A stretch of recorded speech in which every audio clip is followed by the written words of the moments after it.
NBC Sports welcomes you to the following presentation of Sunday Night Baseball.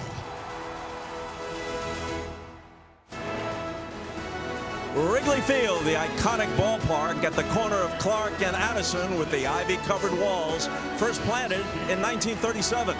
Fans coming in to see baseball under the lights at the ballpark that didn't install lights until 1988.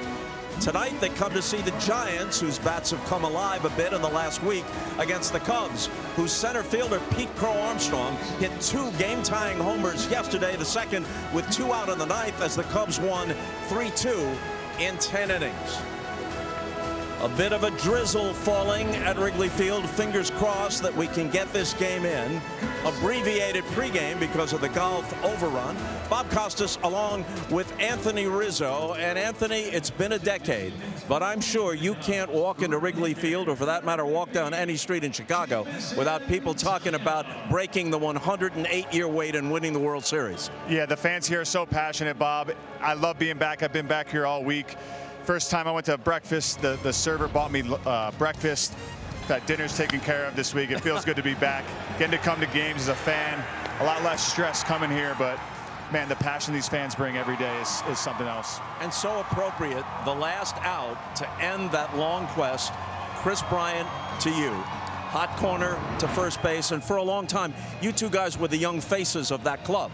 Absolutely, and I just learned that Tony Vitello shared a moment with his dad at Game 7 of the World Series, so that's cool to see the Giants skipper, a big fan of the Cubs back then. But yeah, Chris Bryant throwing that ball, young stars at the time, and now you have young stars like PCA here that are anchoring this team. Well, meanwhile, the Cubs, who have been streaky, to deal an understatement, 2 10-game winning streaks, a 10-game losing streak, 7-19 since May the 9th, but not PCA's fault. 11-game hitting streak, 4-13 during that streak with 5 homers, including 2 yesterday. It's been fun to watch, Bob. He's been going off. Yesterday, the 2 solo home runs, the one there in the 9th to tie the game up, and then Michael Busch in the 10th with the walk-off. They have 8 walk-offs this year. It's been a little stressful as a Cubs fan. I'm sure it's been a little stressful for Craig Counsell, but this is just part of the season, part of their journey this year. As we move along quickly here, it's time for the Microsoft Keys to the Game, brought to you by Microsoft 365 with Copilot. The Cubs have had a lot of trouble getting people home with runners in scoring position. There's a graphic that backs that up. They are averaging 8 men left on base per game, and that's the worst figure in the major leagues. Yeah, for me, I look at it 2 ways. They're getting on base a lot. They're giving themselves opportunities. At the moment, the guys just aren't driving them in. I think with the guys, this veteran group, they're very experienced. Their track records will speak for themselves, and it will all even out as these summer months hit and it warms up here at Wrigley. The Giants broke out with 12 runs in Milwaukee Thursday. Then they beat the Cubs 18-3 on Friday here. Chapman, Adames, and Schmidt each hit 2 home runs in that game, but they're 13 under 500. One bright spot, there are a few, this is one of them. Rafael Devers, who was reluctant to move across the diamond from third to first with the Red Sox, has done it successfully with the Giants. It looks like he's really settled in at first base. It's not easy just to move over there. I know all the controversy last year moving over there with the Red Sox. He has another year under his belt here, now getting used to playing first. You see here, he gets under this ball, picks it nicely. So I always thought he was really good over there at third base, and it seems like it's translating over to first base. And as a fellow first baseman, I love to give the praise to the first basemen. 4 Gold Gloves. That doesn't hurt, but I always try to help out the big guys over there at first. And speaking of Devers, he's 4 for 13 with a couple of homers off the Cubs starter tonight, Jamison Tyone. He'll go against Trevor McDonald, pair of right-handers. McDonald for the Giants. Yeah, I mean, whenever I played against Devers, he always hit home runs. When I was on the Yankees, he hit 1,000 home runs against us. So I mentioned to him before the game, I was like, hey, man, take it easy on my Cubbies. But Tyone's a veteran pitcher. I feel like when the lights shine a little bit brighter, he's on prime time tonight, Sunday Night Baseball. So I always felt like he really bared down. But he's a veteran pitcher. He has experience, and he'll try to navigate the best he can. I'm done for now, but you're not. You're going to be down on the field and joining Jason Benetti, Hunter Pence, and Jim Deshaies as they call the game. Sunday Night Baseball coming up after this. Clear, guys.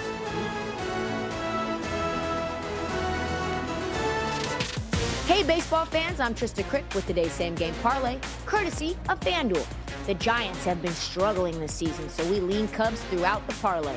It cashed last week, so let's ride again with Michael Busch, 2+ hits, runs, and RBIs, and Alex Bregman, 2+ total bases. We also closed with the game total over. Call your shot with Daily Dinger on FanDuel. Make your free pick on who's hitting a home run, and if you're right, you'll get a profit boost the next day. Play your game on FanDuel, the home of home runs.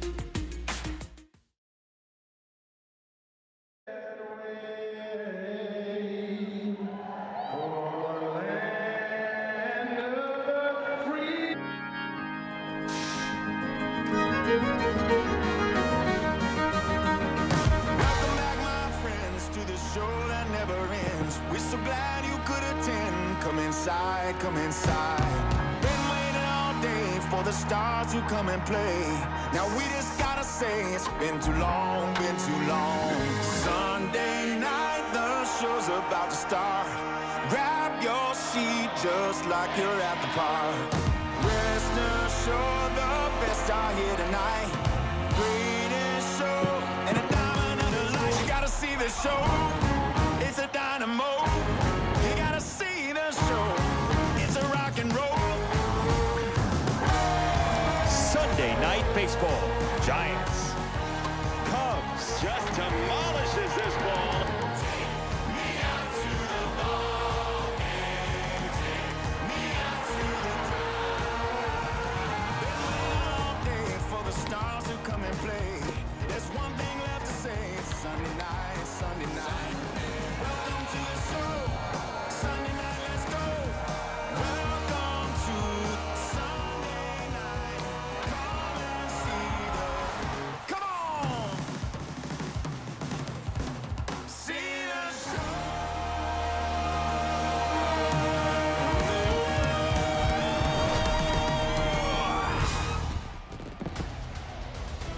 Welcome to Sunday Night Baseball on NBC, presented by Capital One.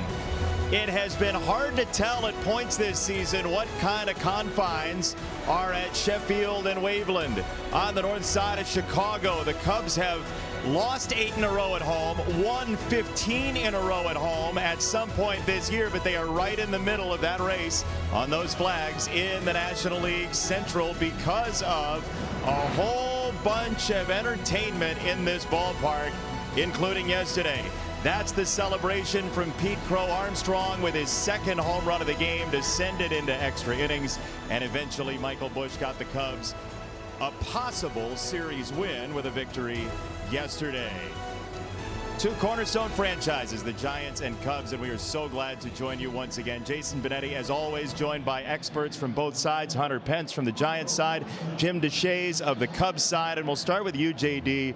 This Cubs team has lived on the edge all year long. Yeah, it's very stressful for Craig Counsell. It's been a tough run for the manager of the Cubs this year with all the ups and downs. They have 8 walk-off wins this year, including yesterday. So it's been a real scramble for them just to win games. 7 wins in their last 26 tries. They've really struggled with runners in scoring position. The starting pitchers have the second highest ERA in Major League Baseball. So they have their issues. But one thing they have going for them right now is Pete Crow Armstrong. PCA has been on the heater here of late. Yesterday the Cubs managed 8 hits. He had 4 of them, including those 2 home runs, game tying in the 6th, and then again in the 9th with 2 outs. During this 11-game hitting streak, he's batting .413 with plenty of slug, as you see. 5 home runs, 3 doubles. He's moved into the leadoff spot, and he's been a real catalyst for this club. With other guys scuffling, he's stepped up in a big way.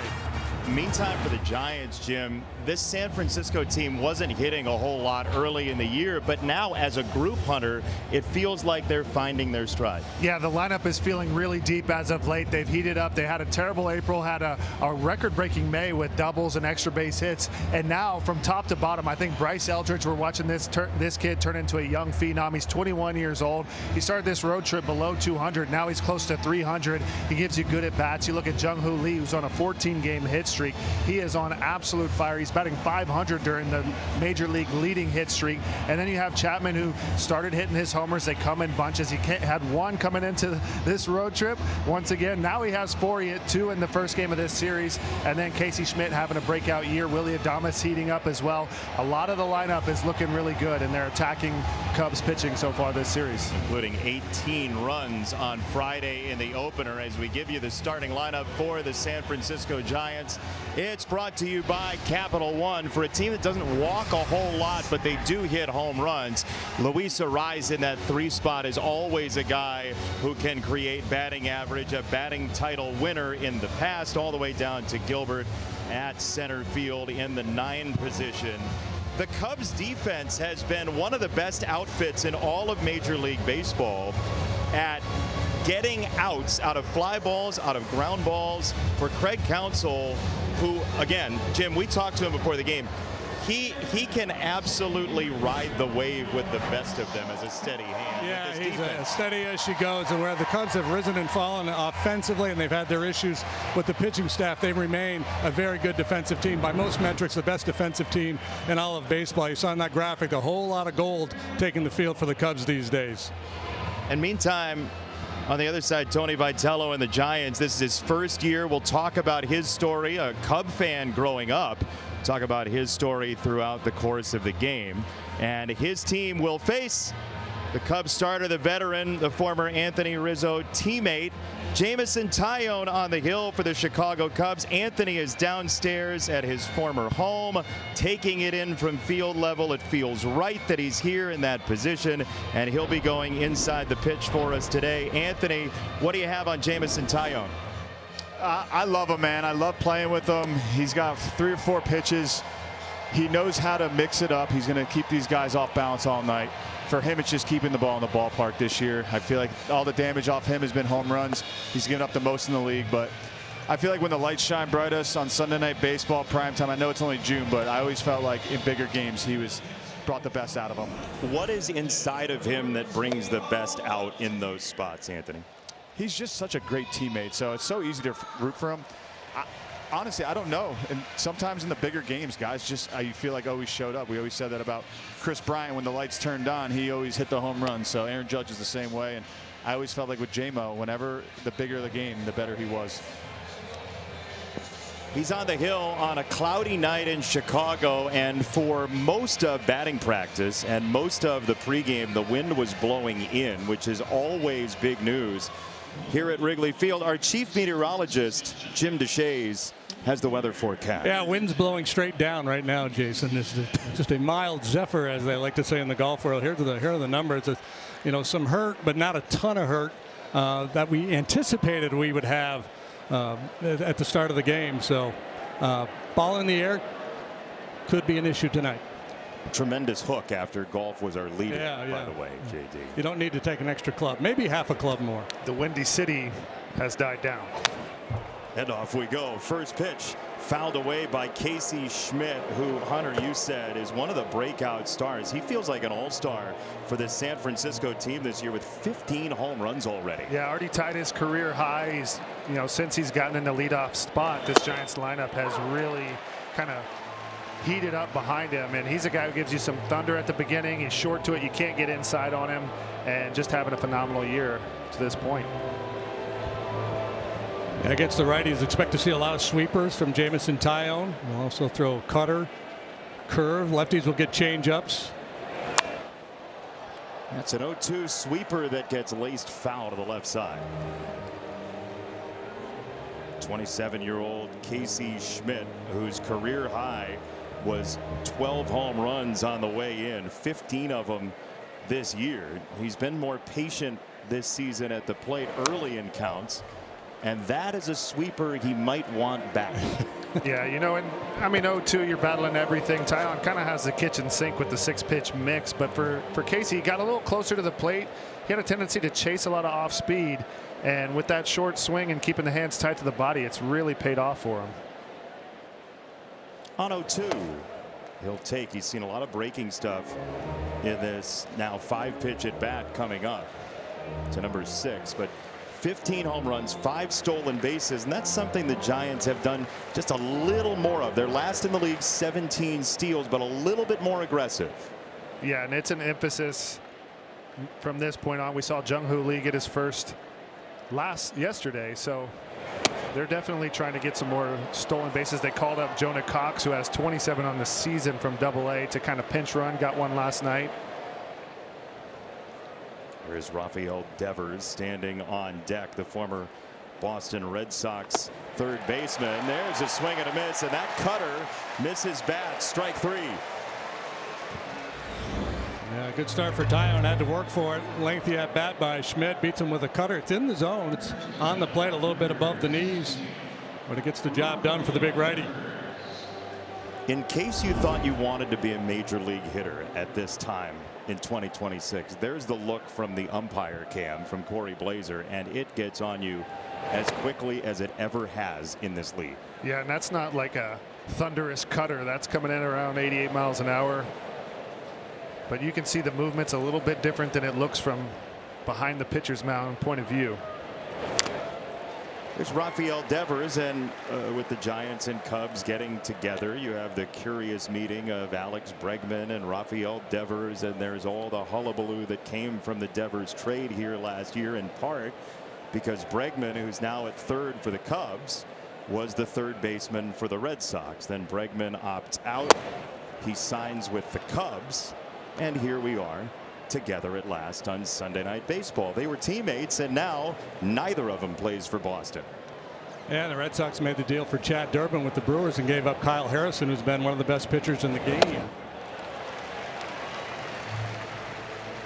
Kyle Harrison has been absolutely phenomenal. They had that hole at third base. They went after Durbin, and right now that looks like a fleecing. The trade's starting to look like a little bit of a heist for the Brewers. A fleecing and a heist. Yeah, that's it.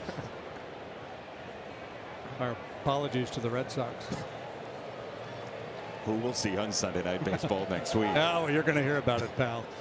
Hunter and I will be safely far away. See, that's the thing with this format, right? Yeah. The two analysts last week start talking about the next team. We can just start dropping bombs left and right, and you're going to have to answer for it. Clean up on aisle 5. 3-2 for Devers from Taillon. And that is ball 4. The Giants walk less than any team in Major League Baseball, but they also are middle of the pack in home runs. If they could just get more base runners, more traffic for when the power shows up, there is an upside to this club offensively, Hunter. And as I mentioned, a lot of this is from kind of the start of the season where they weren't hitting. There's no reason to really throw balls, and the walks have started to climb.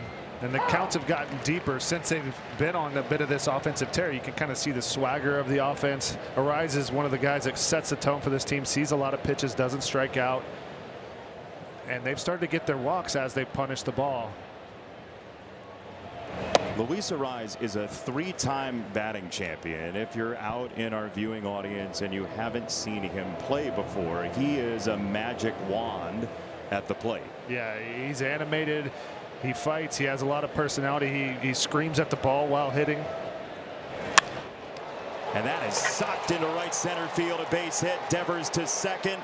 He thought about third, then squeals the brakes. Suzuki got to it quickly to make sure it was first and second, but the Giants are in business. And they call him the sprinkler. La Regadera is his nickname in Spanish, and he's just able to sprinkle the ball everywhere. Gets his nose on the ball right there. Another line drive up the middle, shocker. But he has been so fun to watch, obviously offensively, but also the surprising great defense at second base as well. So a bit of a early crisis here for Taillon. A couple of guys on. Power now in the batter's box with Adames. That's a strike on a breaking ball from Jameson Taillon.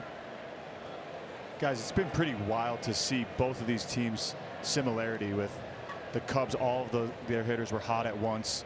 The Giants, they were all cold, and now all the Cubs hitters kind of gone cold. They're coming out of it, and now all you see all the Giants hitters coming into their groove. So it's an anomaly to see every hitter at once on either end, either scuffling or hot. It's like somebody cast a spell on them.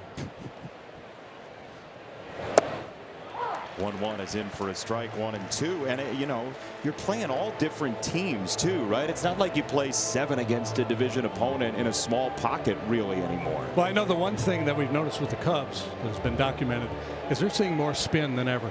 The breaking ball, they've seen a lot of breaking balls, the right-handed hitters in particular, and a number of those right-handed hitters have struggled. So, you know, it's the age-old story in baseball, right? As the league adjusts to you, you have to adjust back to what the league's doing. You have to change your approach. And for the Giants, the adjustment, a lot of it was they were getting beat with four-seamers. They've made an adjustment to that, and so now we'll see where it goes from there. He got beat on a four-seamer there. Adames strikes out. Tyone has his second strikeout. So right here, Willie Adames, this is a good pitch from Tyone to get to see if he can get Willie to chase. And that's been actually his biggest improvement as he's gotten hot, is the four-seamer was just eating him alive, and he has been getting to those. So nice pitch from Tyone. J-Mo knows too that he needs to be around the zone with all of these pitches. All 4 or 5 of his pitches, he needs to be around the zone and make competitive pitches in and out. He can't just be wasting pitches for balls. He needs to be competitive at all times. He's got a first pitch strike there to Jung-Hoo Lee. You mentioned, Hunter, he's got the longest hit streak in Major League Baseball, and he faces this menu from Tyone. There's a sinker running away, 1 ball, 1 strike. But Jung-Hoo Lee was in the Korea Baseball Organization as a very young player. At 18 years old, he started his professional baseball career, a legacy player in Asia. As that is lined to left center field, that's down for a base hit, and the Giants will take the lead.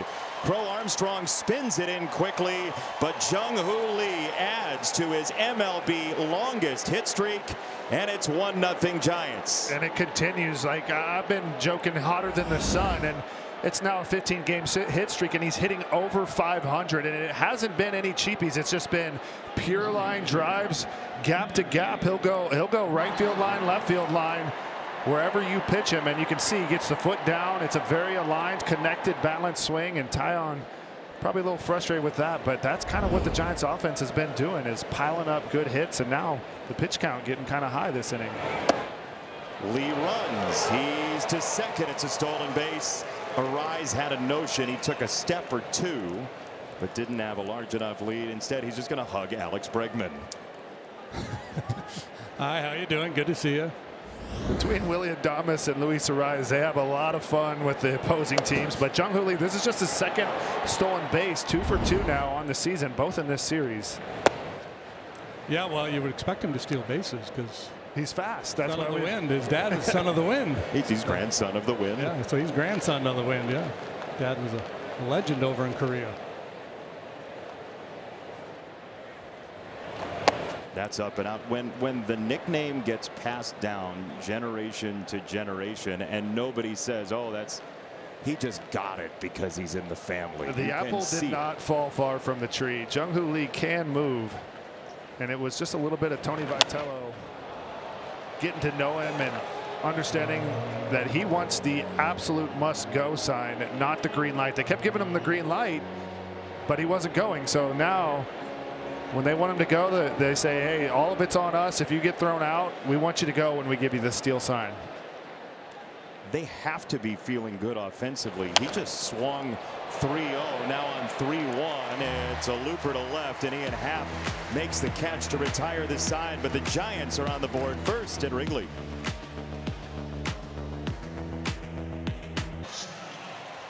Very slight drizzle coming down here at Wrigley Field as we get the starting lineup for the Cubs, brought to you by Capital One. Pete Crow Armstrong at the top of the order, Ballesteros in the 2 spot. The left-handers loading the top of the lineup for Craig Counsell intentionally against the Giants starter, the 25-year-old Trevor McDonald. Kind of an old school approach, sinker, slider, changeup, works the bottom of the zone. So he's hunting ground balls, and he's been very successful at getting them. His ground ball rate is 62%. Tops in the league for pitchers that have thrown at least 30 innings. He'll face Pete Crow Armstrong here. One of the most interesting exuberant, lively young stars in Major League Baseball, and you talk about having a flair for the dramatic. He has been that through his career. Yeah, in uniform. Craig Counsell said it best when we were meeting with him earlier. He said he likes the smoke. He wants the smoke. He wants the smoke. 0-2. PCA goes down to get it in the air, right center field. And out number 1, Drew Gilbert is there. One away for Ballesteros. 25-year-old from the border of Mississippi and Alabama, Trevor McDonald, who has at points this year struggled getting lefties out, and that's the idea behind Craig Counsell's lineup. Yeah, lefties, and you need guys who can get that low ball in the air. I was talking to Dustin Kelly, the hitting coach of the Cubs, and the way he referenced it, he goes, he likes to work on the first floor with his sinker and below the first floor with his sweeper. So the Cubs' game plan is to get him up, second or third floor where they can do some damage. Is that the basement? Is it the lobby? Yeah. I guess they need to get him on the mezzanine level. 1-0 on Ballesteros.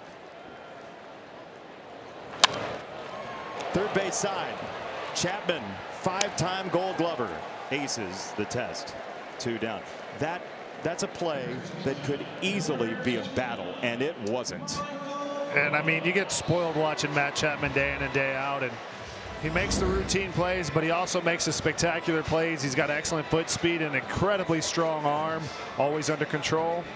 Another beautiful play from the Gold Glover.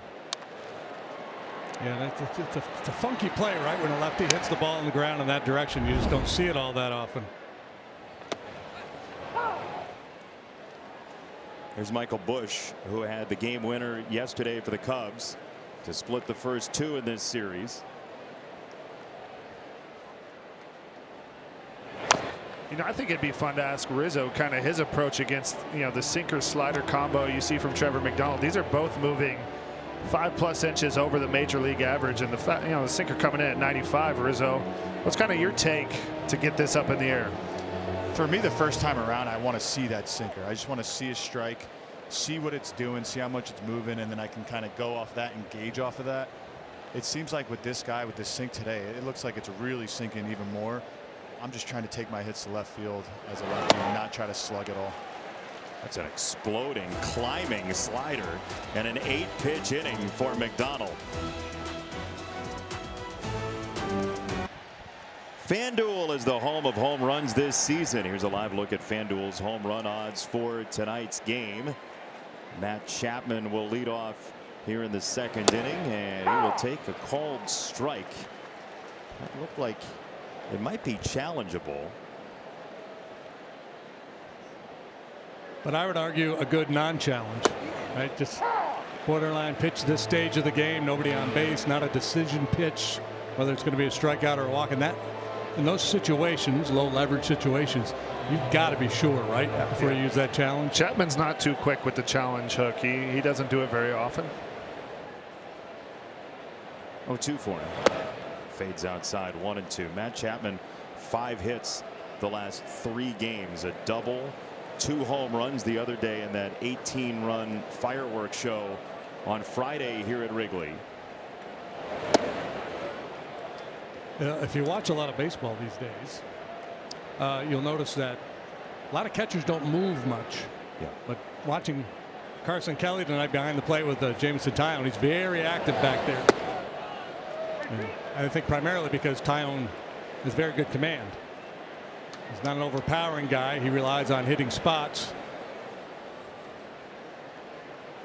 So Kelly slides over to set up outside, and the pitch falls down and out, ball 4. Chapman takes a walk. So the Giants are starting to show signs of maybe a little more patience as well. 2 walks in the first 7 batters, and a meeting coming on the mound. Let him swing not only for this game but for the team overall.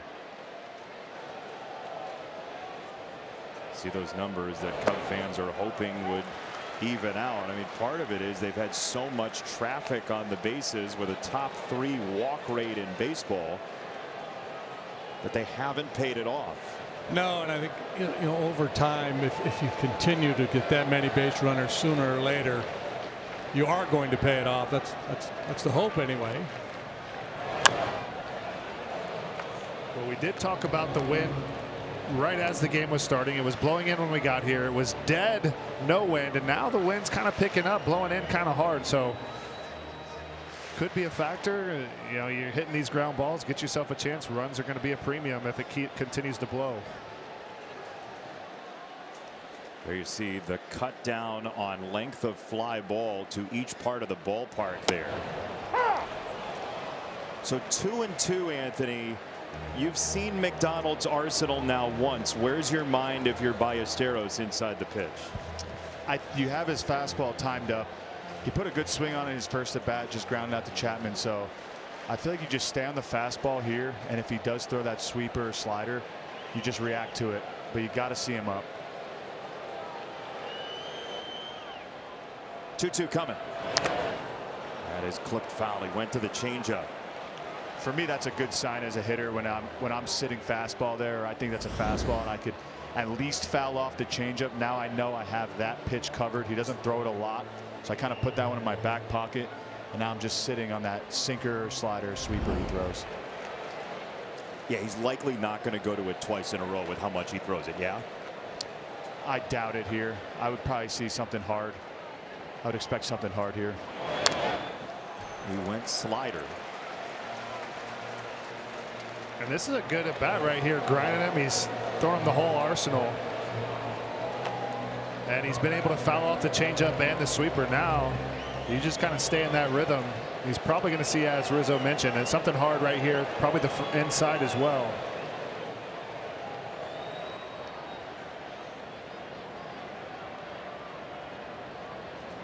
Two and two. He went back to the changeup. They'd have had me fooled right there, but Ballesteros able to foul off two nasty changeups. Two things here I feel like as a pitcher he can do is just bury one and see if Moises is in swing mode right here and get him the young aggression, or you just pound him up and in and you can jam him up. Ballesteros locks in. 2-2 on the ground and through, a base hit on the sinker, and the Cubs have tied the game. A long standoff goes the way of the Cubs and Ballesteros. A really talented young hitter, got off to a pretty good start. Then, like so many other Cubs, has been in a funk for a while, starting to show some signs of life. And man, he fought for that one. He earned it. And we talked about the whole strategy for the Cubs here tonight is to get McDonald up off that first floor, get something elevated. Ballesteros got one up, actually up above the belt, and still able to get on top of it and drive it through the middle of the diamond.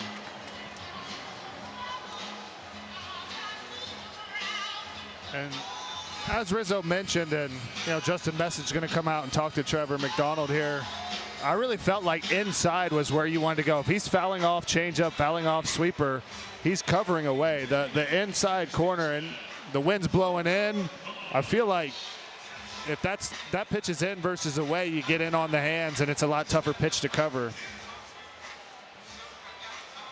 Yeah, he only threw him what you would call away once in the sequence, Hunter. So he wanted it.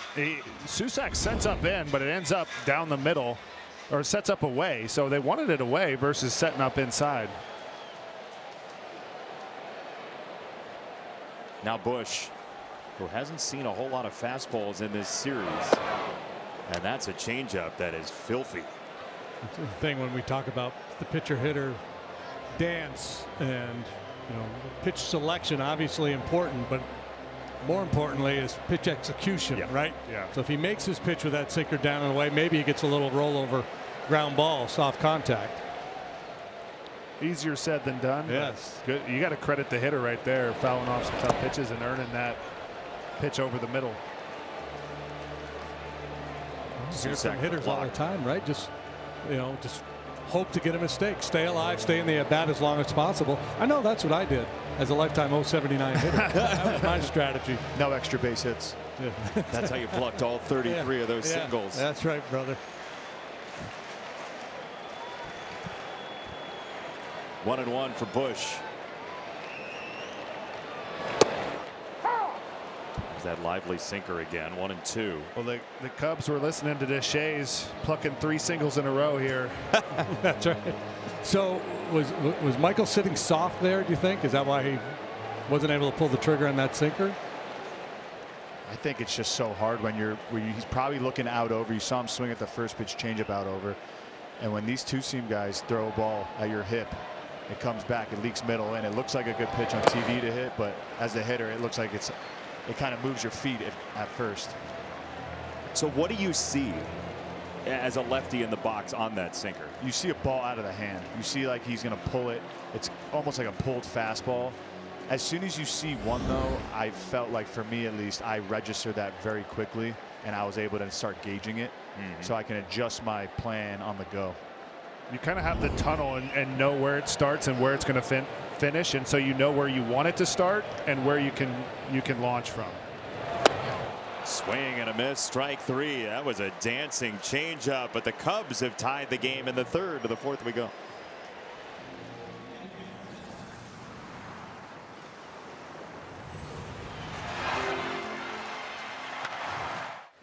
The beach. To Corona, she isn't just a place. She is an element. It's a lovely place to watch a game. If you haven't been to Wrigley Field, you have to make a trip. Yeah, it's a bucket list destination for so many baseball fans. And notably, we learned before the game that Giants manager Tony Vitello grew up a Cub fan. Yeah, how about that? He's from St. Louis, so you assume Cardinal fan, but he played for his father, Greg, in high school. His father, Greg, a Hall of Fame high school coach in the area. And Anthony Rizzo, just out of the blue in our meeting, said to Tony, "Where were you November 2nd, 2016? Anthony, and his answer was? At the game in Cleveland. It was in Cleveland. In Cleveland. It was awesome him sharing that and the memory with his father. That's been the coolest part about winning the World Series, is hearing all the stories from Cubs fans. And now Tony's one of them, sharing that story with his dad, getting to share, saying one of his best baseball memories with his dad. So very special stuff from winning that championship. You're not going to say it, but I will. He looked at you and he said, "Thank you, because you provided one of the best memories I have with my father." He got kind of choked up as he was saying it. It was a beautiful moment for him and his dad. And he even told us that before the series, he kind of just had to come early and see it all and run it out and, you know, enjoy, and then get ready to try to beat the Cubs in a 3-game series. Ball 4 to Eldridge.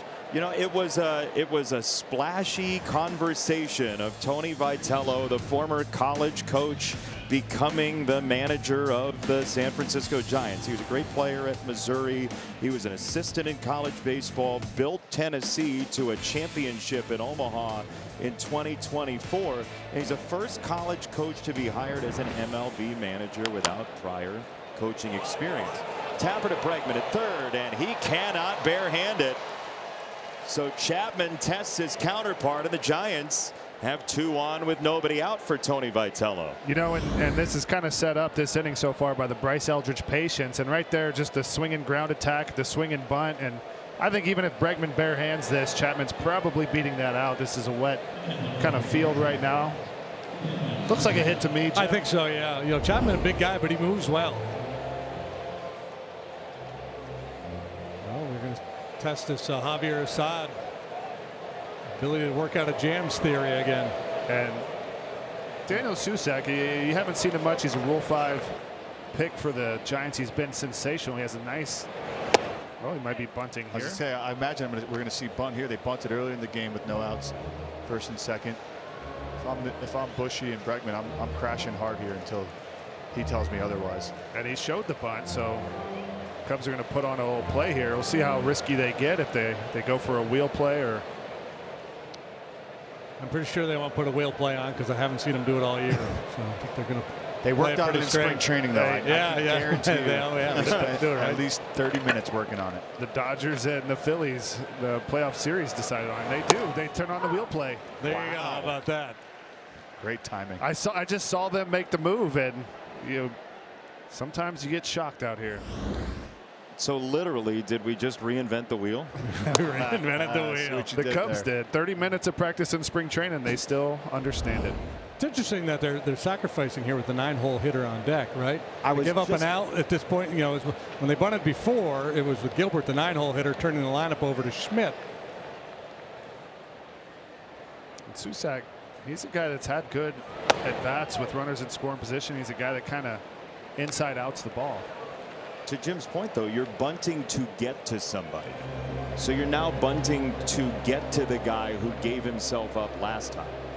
You're bunting a 310 hitter to get to a 234 hitter. Hey, anytime you can get a guy on third base less than 2 outs, Yep. Hunter, as you know, we'll take it. I think it's more about that, staying out of a double play. He was loading up there, and he takes ball 3. The priority for a pitcher in this situation is make sure you throw a strike. Right? You don't want to pitch quote unquote around the bunt. Got the corners charging aggressively. If he gets it down, get an out. And still early enough in the game where you're thinking prevent the big inning. Make sure you get an out. 3-1 on the ground to third. Bregman spins it to second. Turn is there. 5-4-3. And the bunting crowd is exasperated. Like I said, he's got to be bunting now. I don't care who's up next. I think, yeah, you're bunting to stay out of the double play, to move the runner to third with less than 2 outs. And Susac, you know, credit him. He earned a 3-1 count right there. Tony Vitello, they're throwing the wheel play, let him swing, and Cubs turn off the wheel play, turn on the double play. Yeah, and every bit of that from Vitello's point of view made sense. And the other thing that, you know, all these managers, they have these cards with this matrix of outcomes. This pitcher against this hitter in this situation, ball's going to be in the air, it's going to be on the ground or hard contact.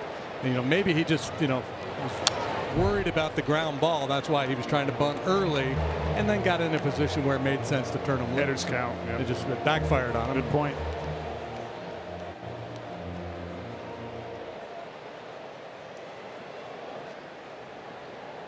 It's really, baseball is interesting. It's a slow-paced game, but things come at you quickly. It was fun talking to Counsell about bunting and the game last night. And he said the reason they didn't bunt in the 10th inning after the Giants didn't score the ghost runner is bunting is difficult in the big league level, and it's about 60% of the time they even get the bunt down. And is it effective? And what comes next is the other guy, so he's going to intentionally walk perhaps my next hitter, set up a double play, and you know, he ultimately landed on let's take 3 cracks at trying to get the game-winning hit. And eventually that came around for the Cubs. That was a tester and a challenge coming from Carson Kelly. The catcher challenging to call the ball. ABS challenge presented by T-Mobile. Carson Kelly thought it was a strike. Corey Blazer thought it was a ball, and the challenge system says strike 3. Strike. Chicago has 2 remaining challenges. Kelly's been nails at that. He's been one of the best.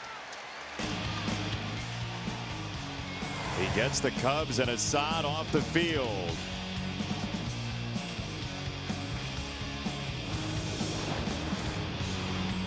Back at Wrigley as the Cubs come up in the bottom of the 4th. The Giants and Cubs have a bit of a postseason history. The Cubs beat the Giants in the division series in 2016 on their way to that long-awaited World Championship. And in 1989, they met in the NLCS. The Giants won that best-of-7, 4-1. The stars of the series were the 2 first basemen.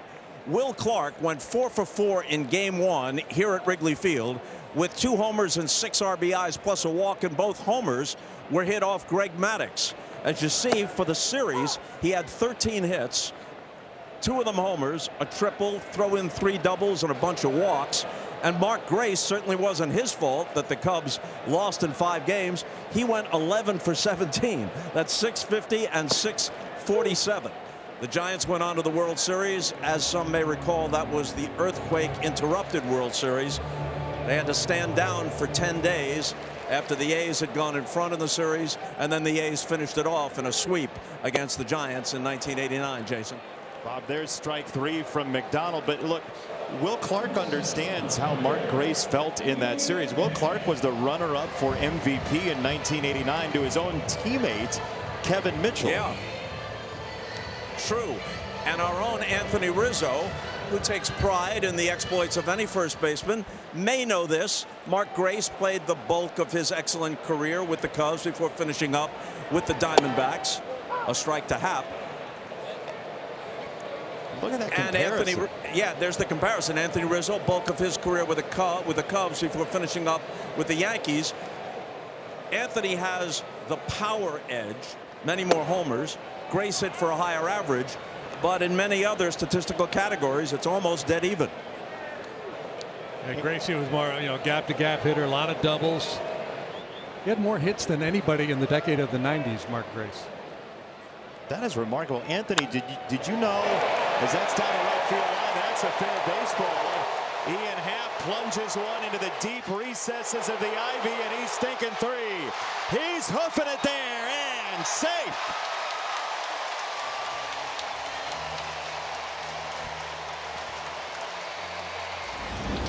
Well, right here, just gets one and scoops it up in the air, and that's what Counsell wants from his lefties. But let's watch Jung-Hoo Lee in the corner. This 90 feet, getting the third with one out is a big deal. Ian Happ hustling all the way, sniffing the triple, and as soon as Jung-Hoo Lee doesn't get this super clean, Quentin Berry, the third base coach, waves him around. Let's take a look at Jung-Hoo Lee. It kind of has a funny bounce, but actually gets it perfectly. It just wrapped in the corner, and that's a triple all the way.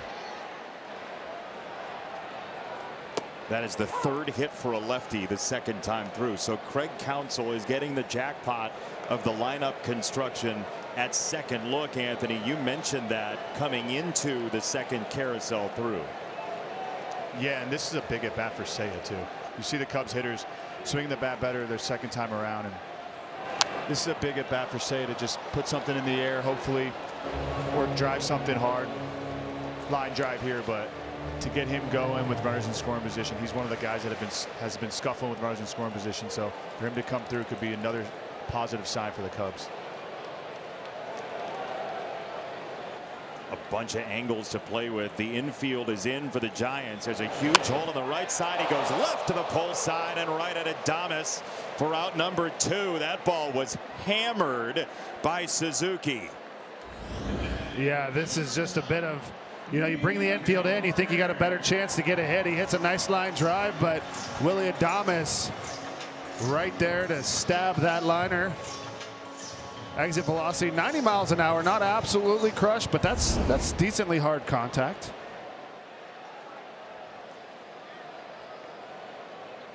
So now the infield can fade back. Nico Horner's job is to drive home Ian Happ. And there's ball one.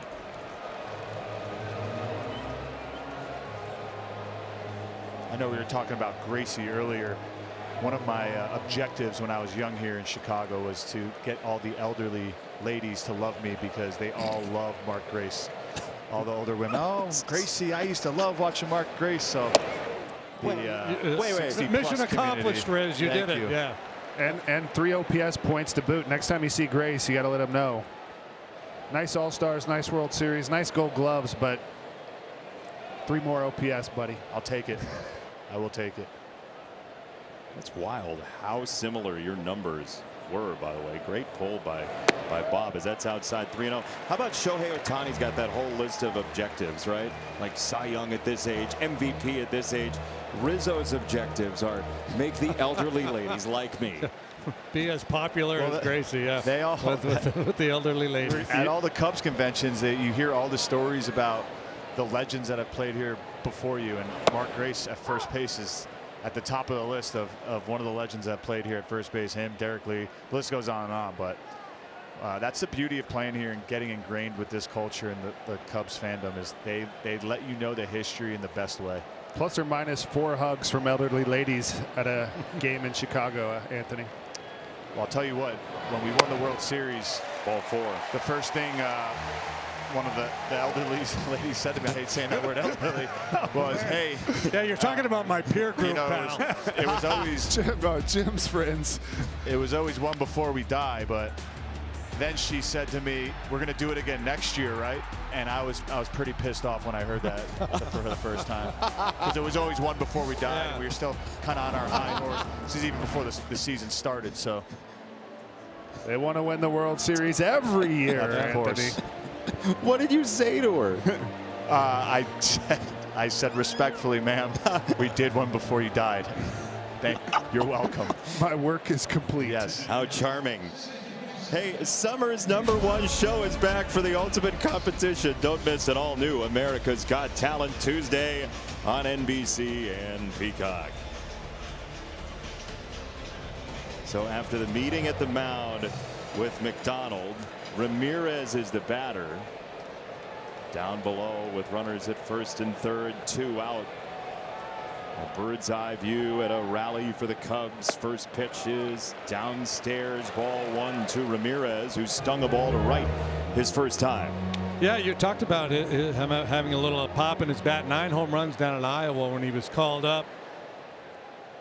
Getting an opportunity to play now as Dansby Swanson gets a rest. Corner moves over to play short, and Ramirez gets a rare start at second base. Switch hitter, just a kid. He's only 22. Debut was 2 weeks ago. Big spot here, 1-1. He lays off the sinker. 2 balls and a strike.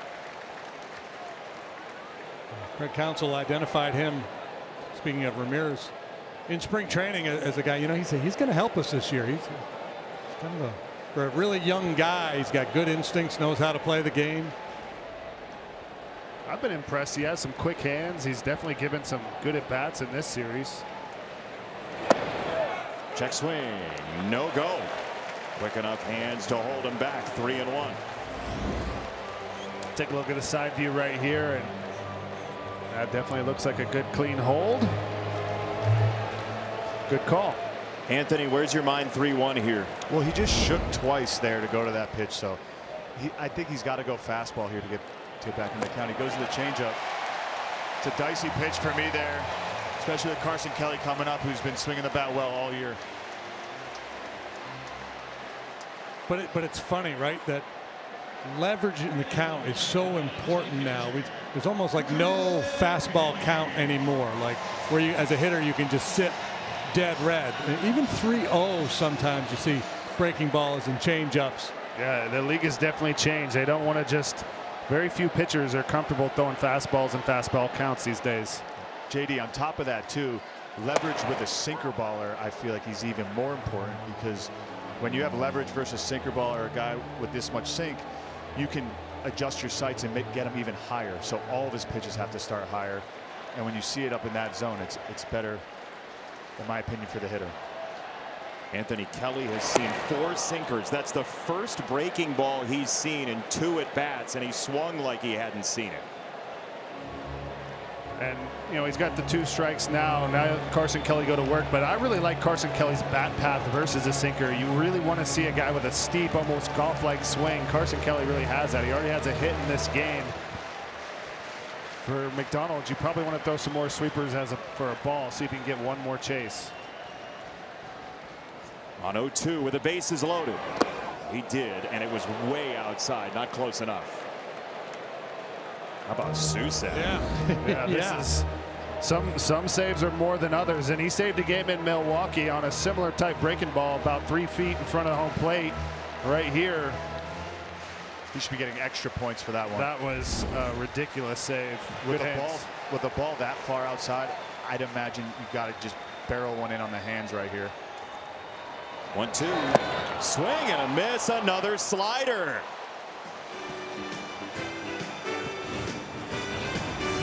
Cubs leave him loaded here on NBC.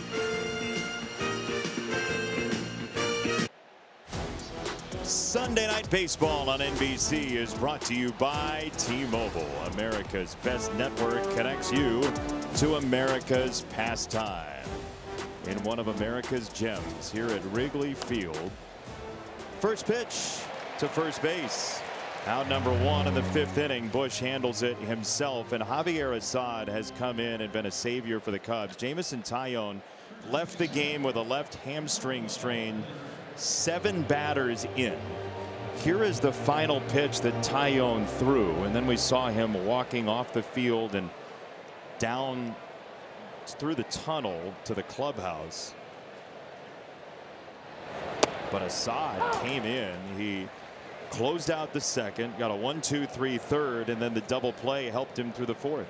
Yeah, so important, right? You've got a bullpen that's been taxed here lately. Your starter goes out early. You need somebody to come in and give you innings. So you're looking for quantity, and he's not only delivering that, he's delivering quality as well. The Cubs looking to win a series for the first time in a month. The last time they won a series was a 4-game sweep of the Reds back in the first week of May.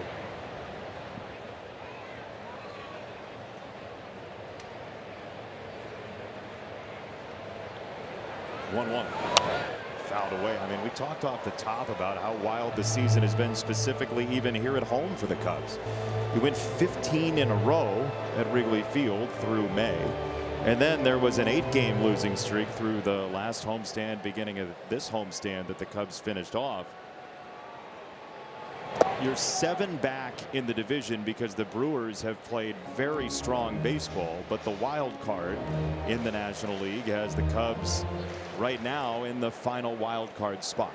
Yeah, the Cardinals have been a surprise team. The Pirates, although they just got swept by the Braves, the Pirates have been good. Everybody in the division, actually. I think the Reds just fell below 500. First time in a long while, a team in this division that has dipped below the break-even mark. There's 50+ days in a row that the whole division was at or above 500. 2 down for Luis Arraez. What a great game of baseball tonight. Anthony Rizzo downstairs inside the pitch. Jim DeShays, Hunter Pence, Jason Benetti, our entire crew, experts from both sides. Man, look at that shot of Arraez there, just scanning the infield, scanning the outfield, seeing where he wants to hit it. This is a master of the craft of hitting, and he gets into a different mode, becomes a beast when he's in the box, and he's got some antics for sure. Center field, Pete Crow Armstrong stations himself to finish off a 9-pitch inning. Very efficient for Assad. FanDuel is the home of home runs this season. Here's a live look at FanDuel's home run odds for tonight's game. Michael Busch in his 3rd plate appearance coming up. He struck out a couple of times as Trevor McDonald out of Loosedale, Mississippi, near the Alabama border, not far from Mobile, faces Pete Crow Armstrong, who's 1 for 2. Loosedale, Mississippi, George County High School, the same school that Justin Steele attended. Cubs pitcher. Cubs pitcher, currently on the IL. Yeah, very talented left-hander. Do you know if Justin Steele goes frogging? I don't, but we know that Trevor McDonald does. It is apparently his favorite off-season hobby. He's very Mississippian. It's a labor of love. He evidently, his Instagram is full of hunting pictures and frogging pictures. It's picking up frogs with your bare hands. Yeah, and that's it. You just catch the frogs. That's frogging. That's some good sized frogs right there. Frogs. That's good eating. Tastes like chicken. Swing and a miss. Strike 3. The chase is on. Crow Armstrong is out, and there's one away here in the 5th. I'm gonna guess that nobody on this telecast has ever been frogging. I have caught a frog when I was a kid, but it was never really went frogging. You've eaten frog legs, though. Yes. I've eaten frog legs. Yeah, I've had frog. They don't taste like chicken, in my opinion. No, they're a little gamey, right? That's what everybody says. Like, only if they're deep fried, huh? Shake and bake for frogs. If you're not first, you're last. There's ball 1 from McDonald. This is a big inning for him. It's the 3rd time through. The Cubs loaded the bases against McDonald in the 4th with a triple and 2 walks. He's back out to the mound trying to solve these left-handers at the top of the card, and he swerves in a breaking ball to Ballesteros, who drove in the lone Cubs run. Now this is 3rd time through the order. Small sample size, but as with most pitchers, there's a tax the 3rd time somebody sees him. And he's, you're seeing him kind of make an adjustment. He started to use the sweeper, the slider, whichever one you want to call it, a little bit more, and seeing a little less on balance swings from the Cubs hitters. We'll see what he does here this 3rd time through. 2-1 coming. He nips with the slider, the strike zone again, 2-2. Ballesteros wants time. That was a long at bat last time. Ballesteros saw basically everything McDonald can furnish him.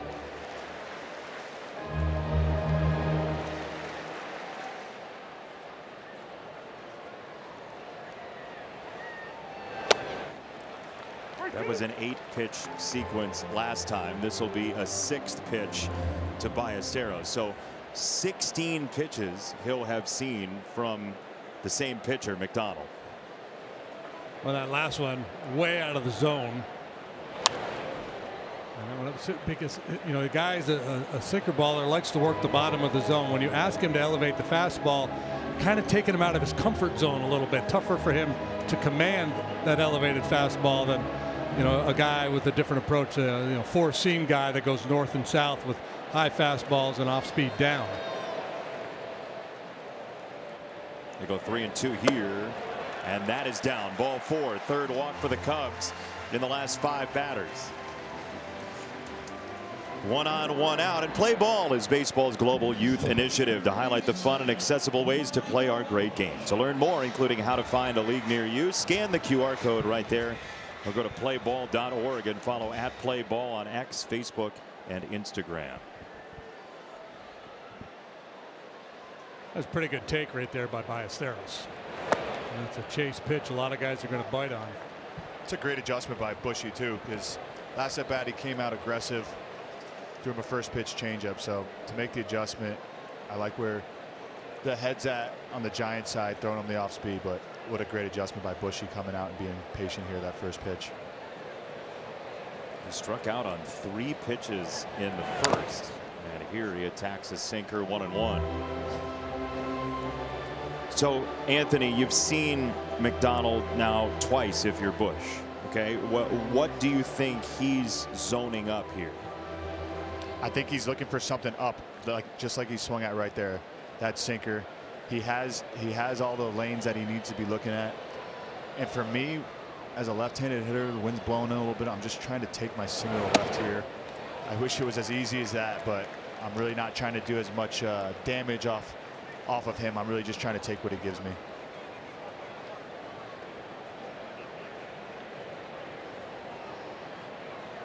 Two and 1 to Bush.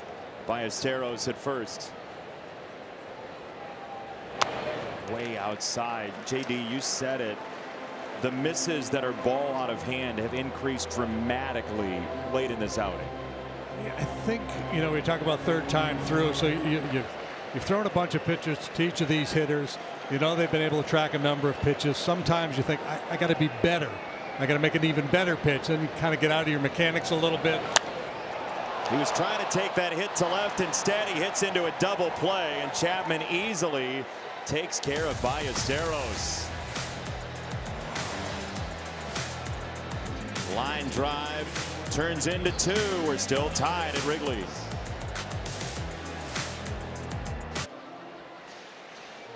Trevor McDonald got himself some handshakes on the way off the mound. If that's his last pitch, it was a strong outing, tied at 1. This to third is Bregman on the move, on target. Nice play to take care of Adames. 1 down.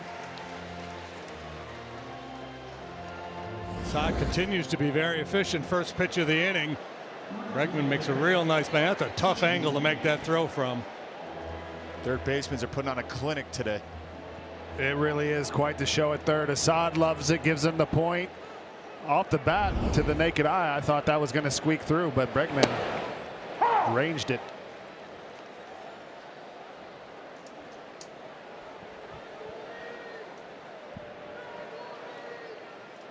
Jung-Hoo Lee takes a ball 1-1. Very fittingly for Wrigley Field, you always have to look at the flags when you walk in here and see how the game's going to go. Jung-Hoo Lee's nickname, grandson of the wind. He grounds it to second base, and Ramirez staggers into a throw for out number 2. Cannot say enough about Javier Assad and what salvation he's offered the Cubs bullpen today. He's been like he's like duct tape for the Cubs. You know, whatever role you put him in, he does a nice job for you. I mean, the numbers earlier this year, not good, but a very small sample.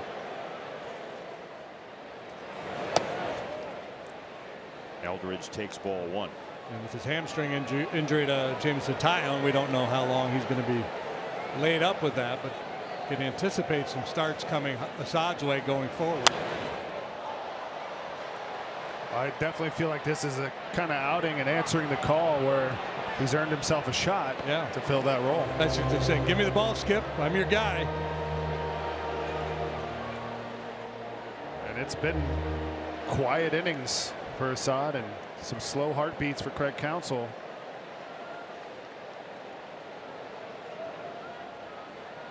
Just 54 pitches. Misses low there, 2-1 on the 21-year-old Bryce Eldridge, who hit a 453-foot home run at Coors Field, where the Cubs will be heading shortly.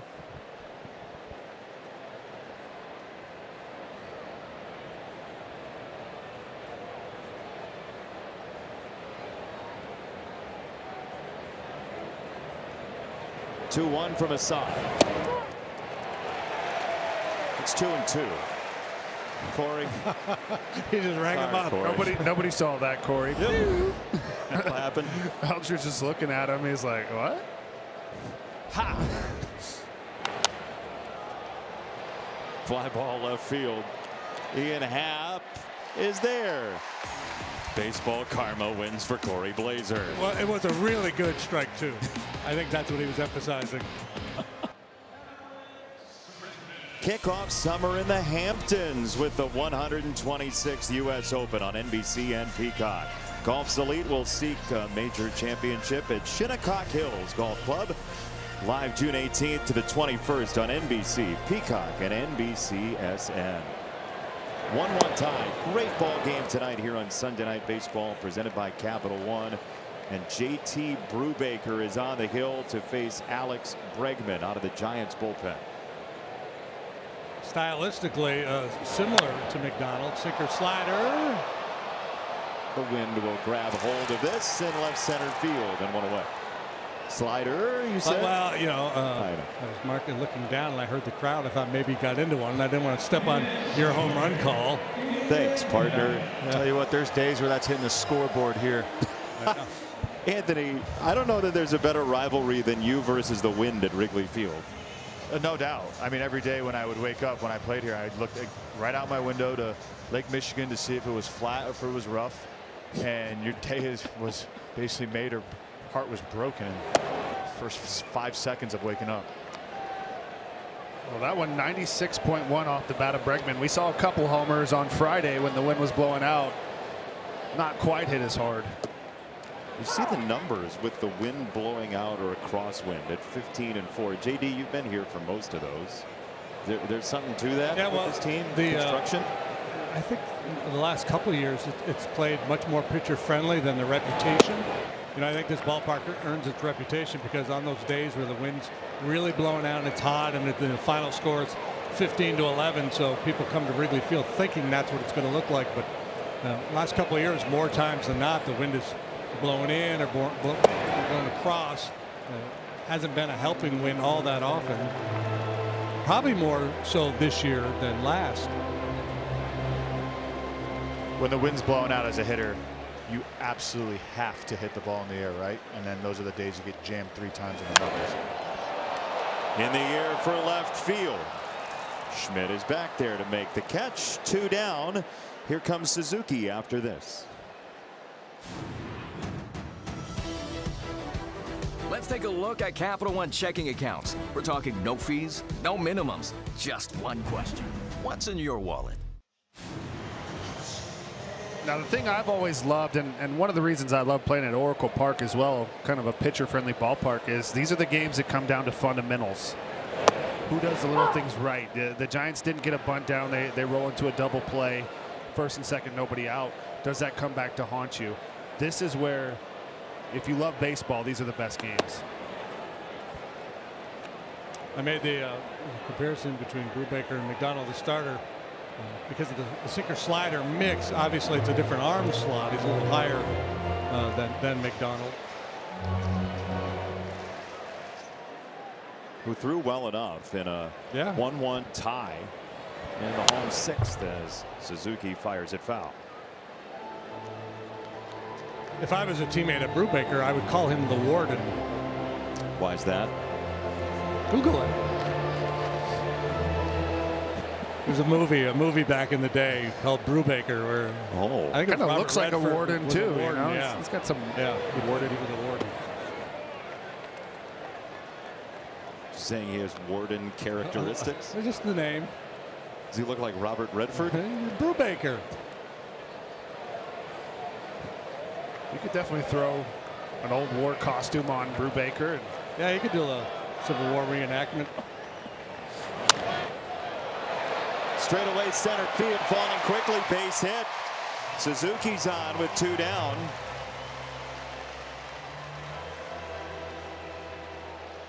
So that bat died a hero off the Warden. Absolutely shredded. But thought you were going to say he got handcuffed. Take that, Warden. Yeah. Commute my sentence. Well, here's the irony of baseball, right? Last time he's up there, infield in, man on third, hits that ball on the line to shortstop for an out. Here, a little softy turns into a knock. It always evens out. No, it doesn't. No, it does not. Yuck, yuck, yuck.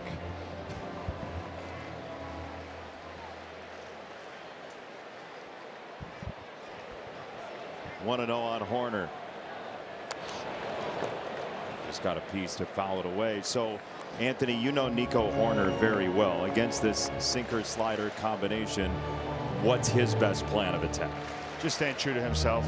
He puts the ball in play. He knows he can shoot the ball in that gap, in that 3-4 hole gap at any time. So, not trying to be too big. It's another same look as earlier. So, just staying true to yourself, Nico. Suzuki at first. Horner hits it in the air for left center field. Gilbert is back at the track. Anthony Rizzo's nightmares continue. The wind at Wrigley swallows another bid for a home run to the basket.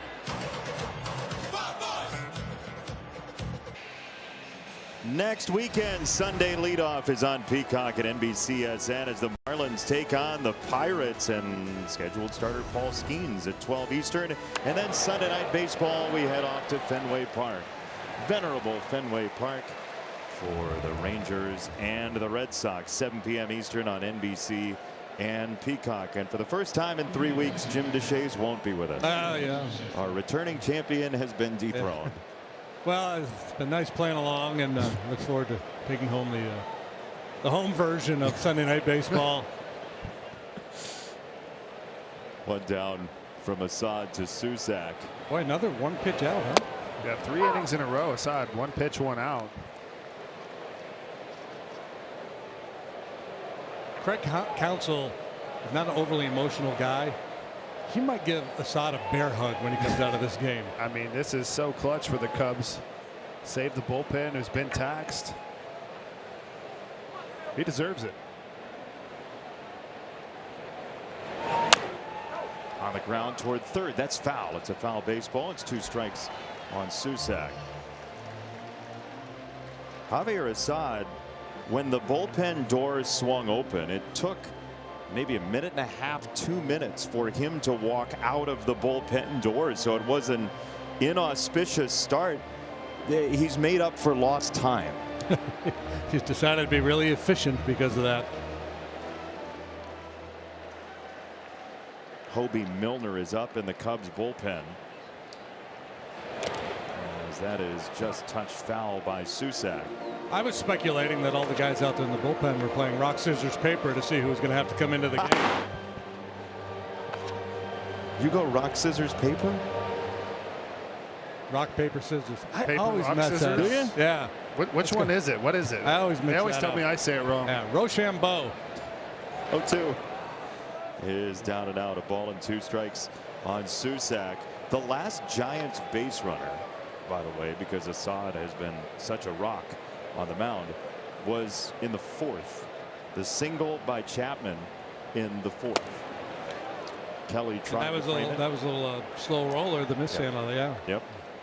Yeah, there's not been a lot of hard contact. Ball's been on the ground.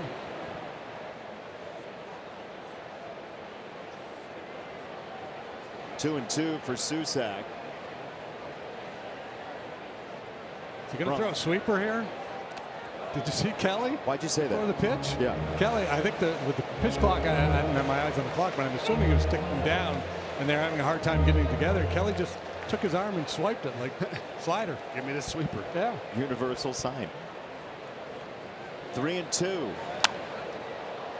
Straight away. Pete Crow Armstrong. Pass out number 2. Javier Assad, Jim DeShays, didn't expect to come in the second inning, but he's been phenomenal. You know, it's weird how that happens sometimes. You know, you get pressed into duty in an emergency. You don't have time to dwell. Like a starter, sometimes you get a little worked up about your start and kind of get in between your ears a little bit. Here it's like, here's the ball, go pitch, we need you.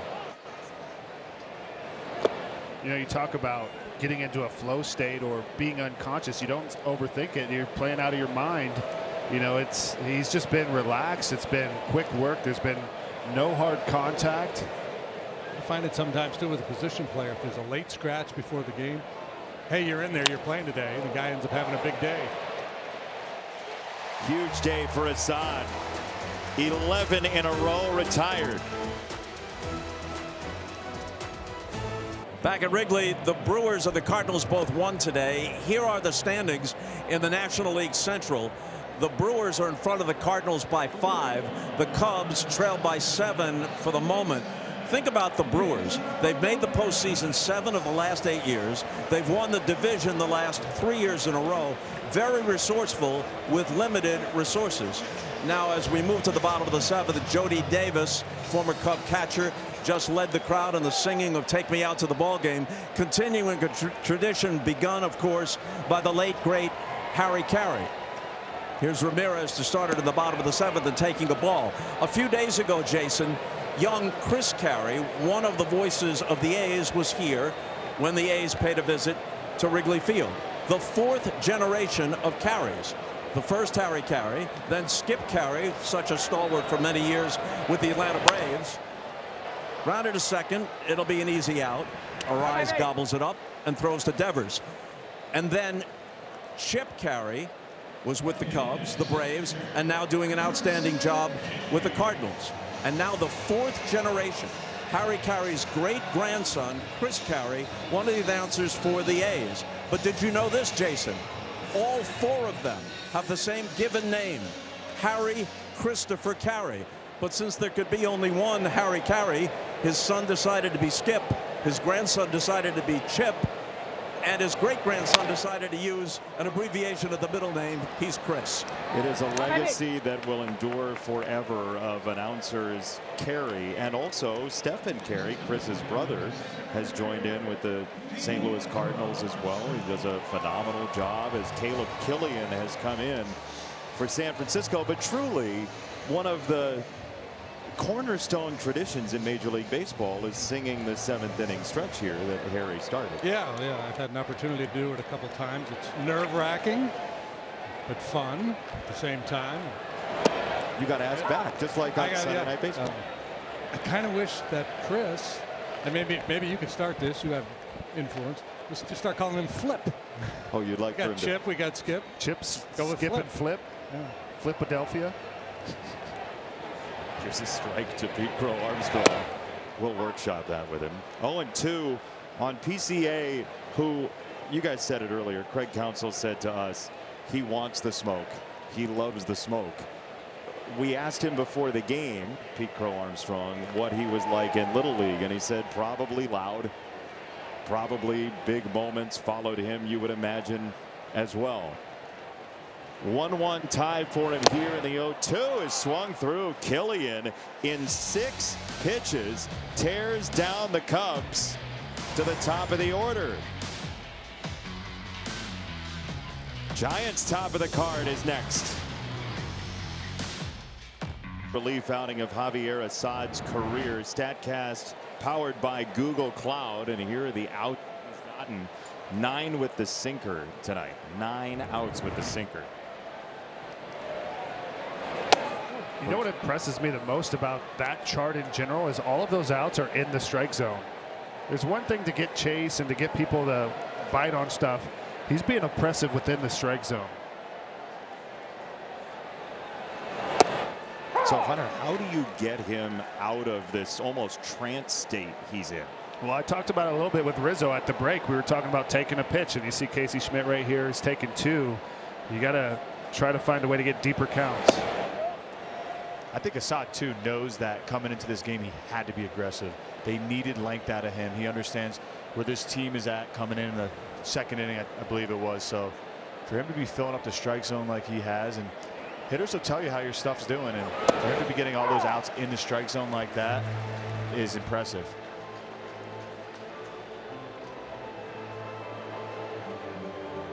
He just took a walk behind the mound. The pitch timer is down to 5. And he's ready to go. Strike 3. Boy, that's as far as you can go off the mound with nobody on. We're going to get a challenge, an ABS challenge presented by T-Mobile. It's either strike 3 or ball 3 to Schmidt. It is strike 3. Call confirmed. Texas still has 1 challenge remaining. Yeah, so it's a bit of a conundrum right here. He's just, everything is biting late, and he's in the strike zone. Schmidt thought this was low, but a perfect pitch from Assad, and he's going to get a well-deserved ovation here at Wrigley Field.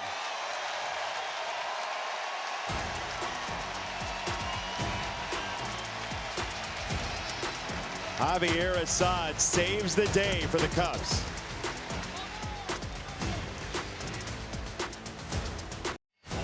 Sunday Night Baseball on NBC is brought to you by Capital One. What's in your wallet? And by Progressive Insurance, a grand slam for your budget. Some of the greats who've seen both sides of this matchup, including the legendary color analyst Mike Krukow, Jeff Samardzija, former teammate of both Hunter Pence and Anthony Rizzo, as Jacob Webb is out of the bullpen after 32 pitches yesterday. He replaces a cruising Javier Assad.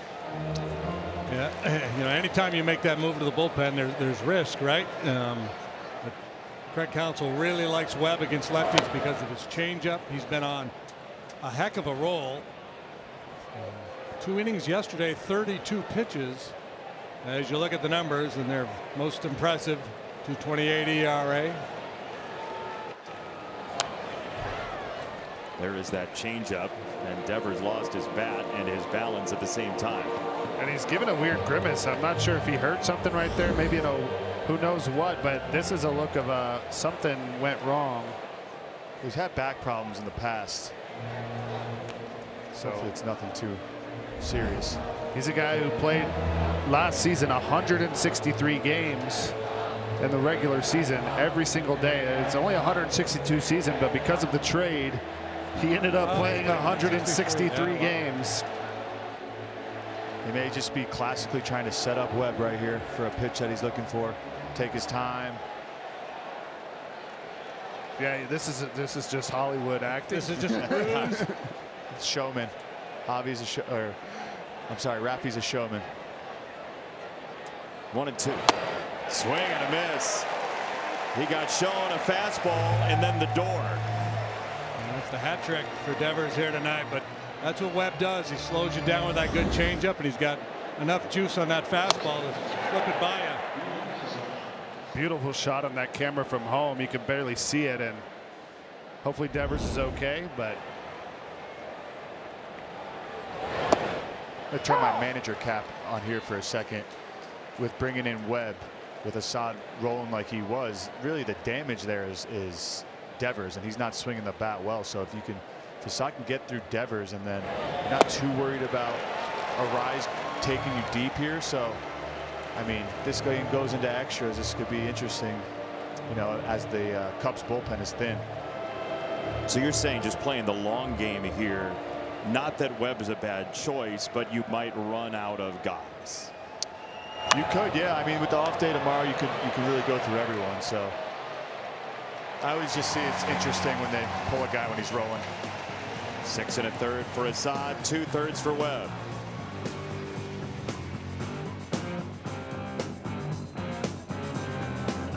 Mondays at Capital One Cafe for a free handcrafted beverage every Monday from May 25th through September the 7th. Cafes are part bank, part cafe, and open 7 days a week. What's in your wallet? Move and counter move here. Tony Vitello goes to the left-hander from his same high school in Missouri, Eric Miller. St. Louis native as he is here to neutralize left-handers, so Craig Counsell will pinch hit Miguel Amaya in the 2 spot for Ballesteros, who drove in the lone run for the Cubs in the 3rd. That's a whole lot of left-hander out there. A big man, 6'5", 269.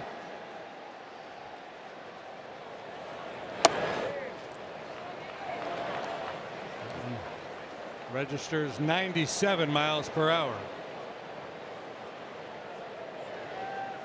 The only real difference in Arsenal is righties see a changeup every once and again. Lefties do not. There's the slider, and it's a ball and a strike on Amaya.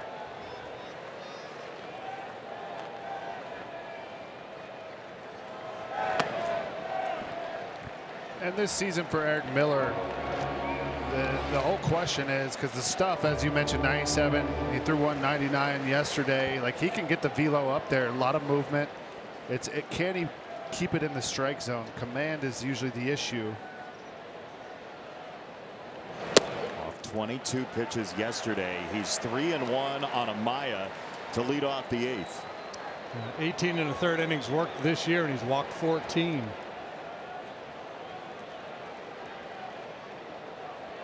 Three and 1. He misses. Ball 4. Amaya takes a walk. Michael Busch, the scheduled hitter, after this.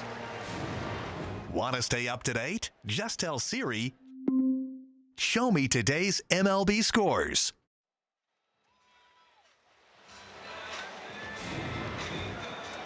We'll get a pinch runner for the Cubs. Kevin Alcantara will run at first for Amaya. He is the lead run. Alcantara off the bench. It's a substantial upgrade in speed for the Cubs. Alcantara's nickname is the Jaguar. So if you've got a guy named the Jaguar on your team, you're going to let him run. First pitch is in for a strike as the Cubs try to claw for the 2nd run of the game. So obviously 1/8 inning, you're talking 1-run strategies in play now, and you think maybe bunt for Michael Busch, but not easy to bunt against this big lefty, and something Busch has never asked to do really. So he's going to challenge here. He takes a strike and he challenges immediately. The batter's challenging to call a strike. Huge call. 8th inning ABS challenge presented by T-Mobile. It's either 1-1 or 0-2. Busch kind of says, did I get him or didn't I? No, it's a strike. Confirmed. Chicago has 1 remaining challenge. He was using his head tilt as English to try to just get the ball outside of it. A little further.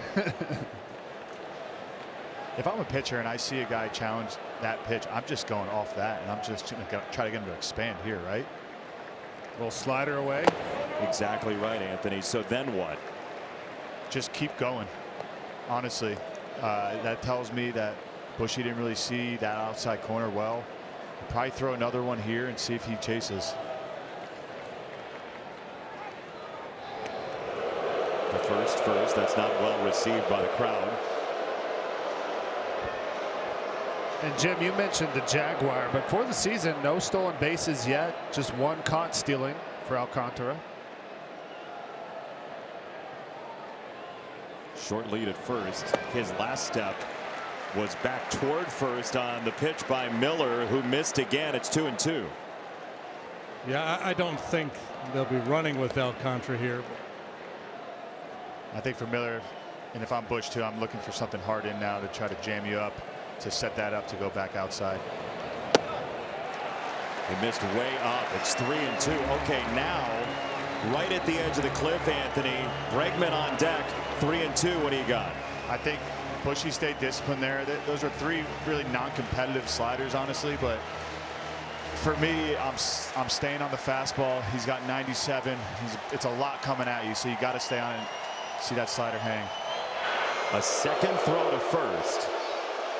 So you'd imagine Alcantara would expand the lead some, because if Miller throws over a third time and doesn't pick him off, it's a balk.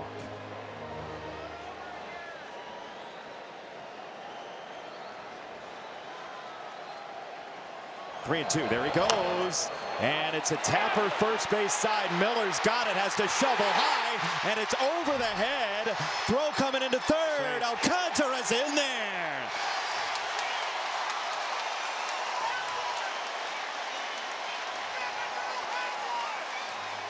So Chapman's pointing, but the Giants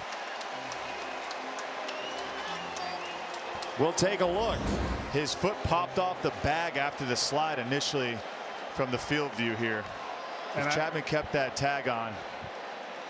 This is huge for Rise to be backing up right there. We'll take a look and see if he gets him to pop off the bag, but I think Alcantara beats this. As you mentioned, Rizzo, you saw it clearly over there. But the Giants use their challenge anyway. The thing is, though, you're in the 8th inning and you can ask for a crew chief review. And I'm pretty sure you can't block the bag with your foot either, so obstruction's kind of in play as well. Safe is the call. It will stay that way. The infield in for Alex Bregman, and a huge hole on the right side that he tries to shoot. Instead, they'll get Alcantara hung up over at third. He is out as well, and the Giants defense comes up huge. Well, the second time today the Cubs have lined into a double play. Bad base running first by Ballesteros earlier in the game, and now Alcantara. Two young guys, maybe just a little overly exuberant. And you mentioned this, Deshays. Quentin Berry, the third base coach, working in spring training on line drives. You don't even want to freeze. You have to take a step back. There's no reason for Alcantara to be going forward on that line drive, because it's either getting through and you're scoring easy, or you're doubled up. You're not going on contact there. Giants turn yet another double play, and the infield will come in and talk about it. They're trying to fire up Miller. What a massive break. Miller, goes for the crazy shuffle pass, almost gets a great play by Arise backing up, but what a save by Devers and the defense. And Barry talking about the line drive play, he said, in the big leagues, we were all taught growing up as kids, right? Freeze on a line drive. He said, in the big leagues, if you freeze on a line drive, you're out. Yeah, you have to take a jab step go back to the bag. And there's nothing for Alcantara to gain. You have to see it down, because obviously you want to trade the run for the double play. If the ball's on the ground, then you go. But as soon as you see a line drive, you have to jab step back. Boy, that was set up to get at least one run pretty easily, and now 2 out for Ian Happ, who swings through a slider. And you can feel a momentum shift. All of the Giants infield, the way they're talking to Eric Miller, that just a play like that, getting out of that jam, gives the Giants a lot of life.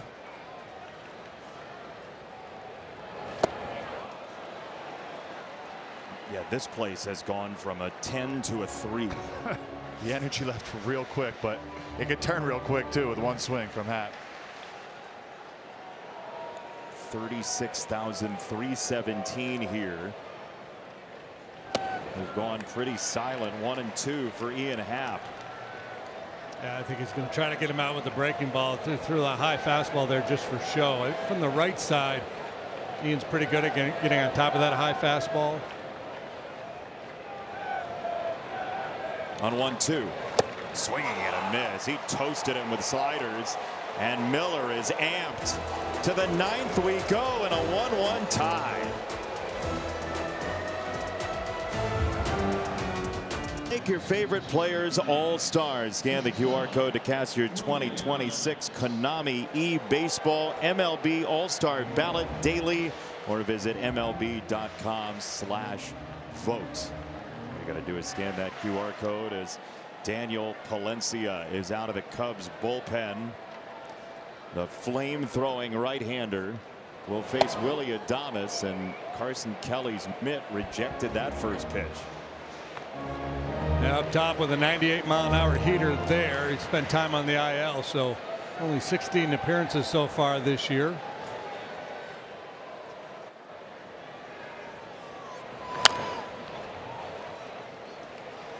He's one of those guys. So we were talking earlier with the Cubs approach against McDonald. You know, how he does all that work on the first floor. Well, Palencia, he's up there in the 5th floor of the penthouse, and the hitter's job is to get him down where they can handle that velo. Get him down to the living room. Yeah, get in that happy zone, kind of mid-thigh. Adames 1 for 3 career. First Palencia. 2-1 coming is a swing and a miss. Slider at 87.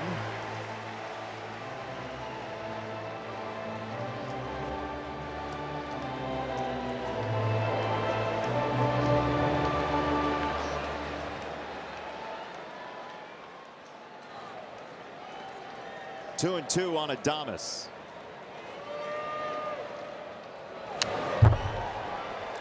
Rizzo, how do you protect against both of these pitches? Well, with that right there, that tells me Adames is on the fastball, and you just stay on that. You just saw his slider right there, so you know what that idea that you have where it needs to start now.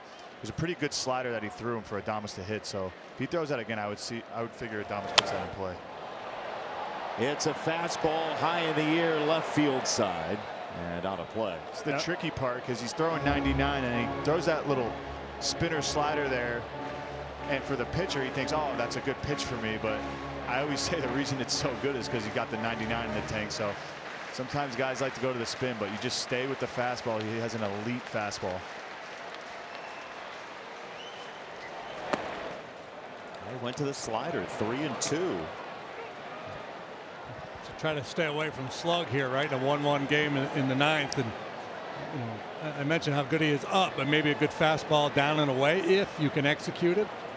Man, oh man, he sunk him with a slider on pitch number 8 of the sequence. If I'm Adames there, I'm walking back, scratching my head, saying, you throw so many fastballs. You break me off the 3-2 slider. That's a great call by Carson Kelly behind the plate. And that's a good point, Rizzo. Carson Kelly has been really good at reading the Giants hitters this series. Tough to pick up any patterns. Well, the other piece of it is you hitters all want to be heroes, and it's 1-1 in the 9th. He's looking to jack. Beautiful. I mean, if he fouled off 99 at the top of the zone, he's sped up. Jung Hoo Lee, one of the hottest hitters in all of Major League Baseball. A 15-game hit streak for Lee. Team captain for Team Korea in the World Baseball Classic. A stoic presence in the batter's box. He's behind 1-2 against Palencia. He's Ichiro, right? I mean, just stylistically, right? His swing and the way he looks in the box. Well, one of his favorite players growing up was Ichiro. He wears number 51 in honor of Ichiro.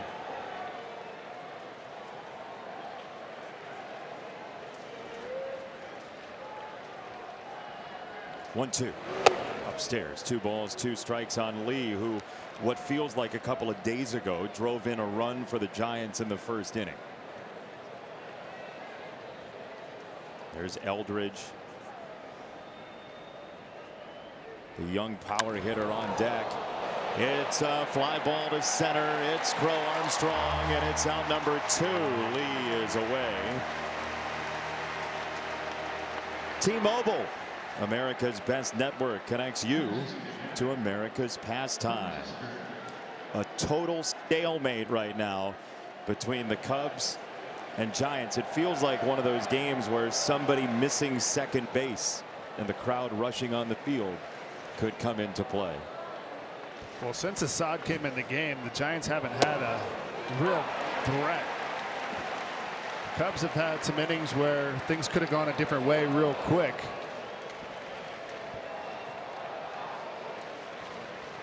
Dangerous hitter here, though. Big time power. And he wanted to flash it. It's 0-2. Jason, was that a Fred Merkle reference you made moments ago? It may have been, Jim. Yeah. Thank you for asking. 1908. Here comes Wrigley Field. Predated by Fred Merkle's moment. The 0-2 from Palencia is hit in the air left side. Ian Happ is underneath. He leans into the catch. Cubs will try to walk it off next. Here at MLBshop.com, from official jerseys and memorabilia to hats and hoodies, we've got the season covered. Scan the QR code or visit MLBshop.com, the official source for your favorite team gear. Here is your game summary. Jamison Tyone left in the second inning, but Javier Assad covered it and then some. We're tied at 1. The last run came across in the third inning on a Moises Ballesteros RBI single. The winner gets the series, and the Cubs are looking for some momentum in a rugged NL Central. They will face pitcher number 5 for the Giants today. It is Keaton Winn, the 28-year-old, who is out of the Giants bullpen. It was the win that allowed the game-tying home run to Pete Crow Armstrong yesterday in the 9th. First pitch splitter that stayed up a little bit, but he's been a very reliable guy out of their bullpen. Nobody has had more fun at home than the Chicago Cubs this year. Can they do it again? Strike one.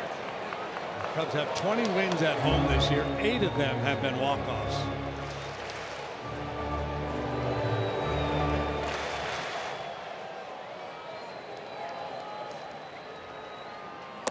All season long, the Cubs have tested the Wrigleyville noise ordinances.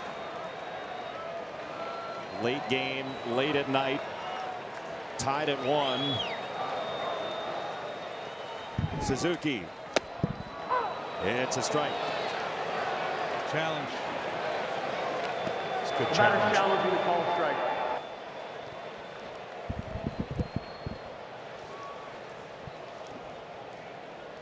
And it is a ball.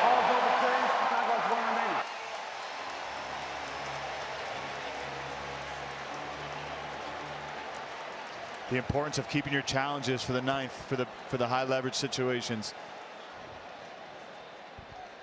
2-1. Not that this is as high leverage with no one on, no one out, but man, when you can flip a count to make it 2-1 to 1-2 is advantage. Yeah, Anthony, you'd understand that 2-1 count versus 1-2 is a completely different at bat, and that's a massive swing. 2-2.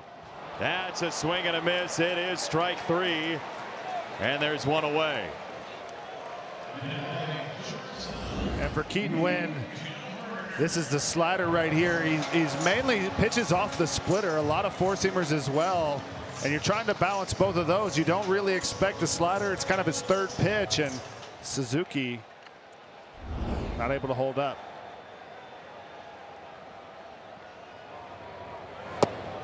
First one here is a strike on Nico Horner, who's 0 for 2 with a walk.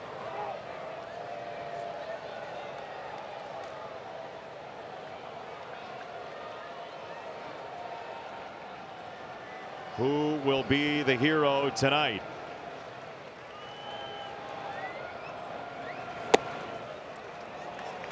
Giants are playing no doubles very deep in the outfield. Chapman guarding the line at third base. Casey Schmidt, yeah. Yeah, he's still out there, right? He's almost in Narnia. Yeah. 1-1. Line drive, base hit. Horner is on with the prospective winning run. And right here, this is a beautiful approach from Nico Horner. Not looking to just launch, takes a good team at bat right here, goes with the pitch. I think Rizzo was talking about this. There's no, you get into a funk, you want to try to hit yourself out of it with a 400-foot home run, but right here, takes what he's given. That's Nico at his best right there. Just taking what he's given, like you said, Hunter. Doing that, and then I'm sure he's now looking to steal a base right here. He's got 12 of them this year. Just foul by Ramirez. That chased Alex Tosi, the first base umpire, into fair territory. And if this was fair, Nico Hoerner's speed at first. Surprising how far off Devers is getting there from first base. Ball gets by him down the line. That could be the ball game. Spoken like a 4-time Gold Glover. 0-1. Check swing. He did not go. It was not a strike. 1-1 on Ramirez. Talking about a couple weeks into his major league career for Pedro Ramirez. Hoping to eat for free in Wrigleyville for a while. Throw to first. So that's the challenge, right? As a young kid, can you control yourself in the moment, not get too hyped up, make sure you get a good pitch to hit.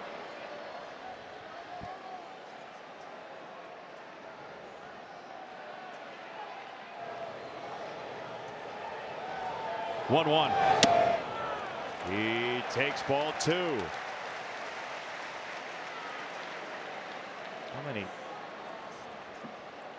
How many big moments will the Cubs have in this ballpark this year?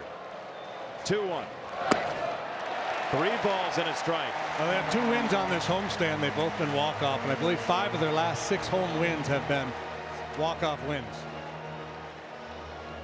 I mean, make of that what you will. I don't know if it speaks to a team's character or the fact that they're just playing way too many close games. Or both.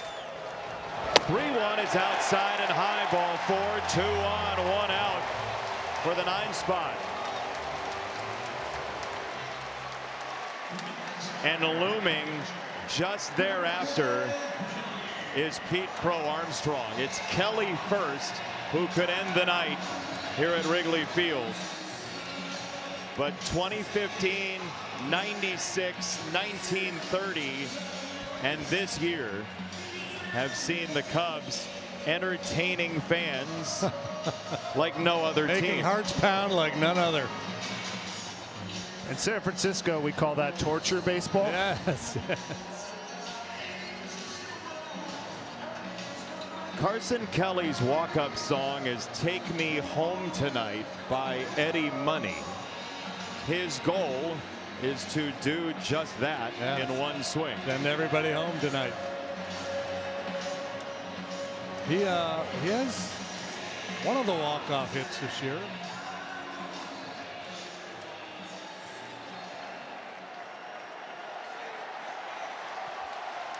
Two on, 1 out, the series on the line.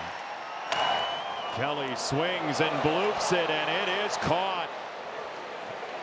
Wynn makes the catch. There are 2 away, and it's up to PCA. Trying to ambush a first pitch there. That was way off the plate inside and frustrated Carson Kelly.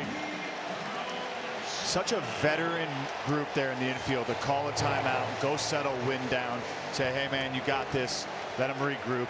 It's a big out right there for him. And really uncharacteristic to get Carson Kelly to swing at that pitch. A bit of a gift, but now the man who loves the smoke, and you know, Giants talking about it, when you get him in this moment, he wants to be the hero. Throw him some stuff to see if you can get him a chase like Carson Kelly, and that pitched right there. You got a first pitch swing there, so he's in swing mode. He does love the smoke, so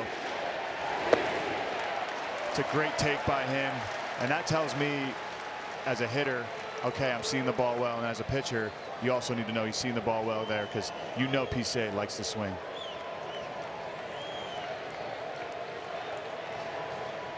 Is it his moment again? He's going to have to battle. It's 1 ball and 2 strikes on Pete Crow Armstrong. Now the at bat yesterday, the home run came on a first pitch splitter. How much value is there for a hitter to have seen a bullpen arm earlier in the series? A lot of value. And we get round 2 here tonight. Wynn This time not with a lead, to just hold and keep the Giants in this ball game.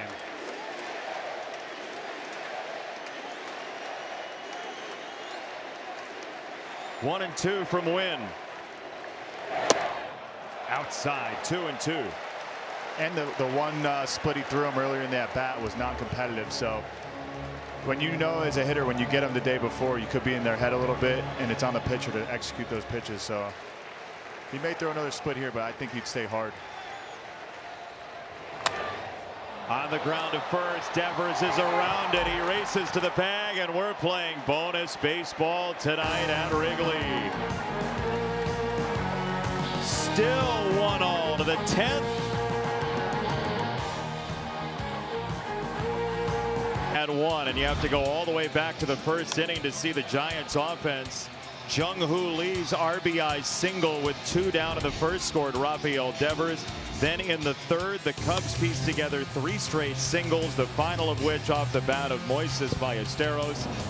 And that's it. That's everything so far tonight. The Giants, since that first inning, have 1 hit, but they only need 1 hit here against Trent Thornton and the bullpen of the Cubs. The Giants are going to pinch run the speedster who's just up from Double-A, Jonah Cox, as the base runner at second for Eldridge. Hunter, that's what he's on this team for in part. In part, he absolutely tore up the minor leagues. More than 160 steals, 27 already this season. Here's Chapman, who's been hot the last couple of days. He takes a strike. Remember, in extra innings, if you leave an extra inning without a challenge, you get 1 to use. So both teams do have a challenge in the extra innings. That is a base hit right side. Chapman singles home Cox, and the Giants are back on the board for the first time in 9 innings. It's 2-1. And this is just getting rewarded for a team at bat. You can see that's not a typical Matt Chapman swing. He's selling out to hit a grounder the other way. Gets the slider not too far out in front of it, nose on it. And this at worst gets him over, and at best is a 20 hopper through the infield like that to get a knock. That is not something you see from Matt Chapman. That's a team at bat and a big knock.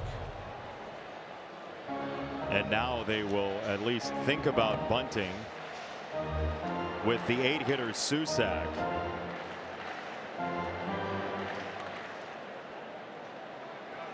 Some decisions here for Tony Vitello. If you did get a bunt down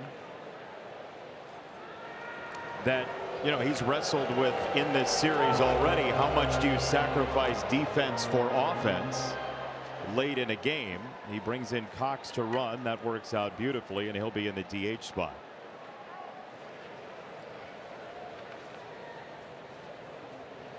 Oh, 1 swing and a miss. Yeah, I would think they would replace Casey Schmidt in the outfield. That's what he has been doing with the lead.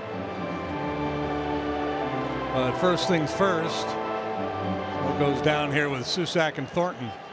First appearance in this series for the right-hander. He last worked on Thursday against the A's. 0-2. That was a real fight there to wand that foul.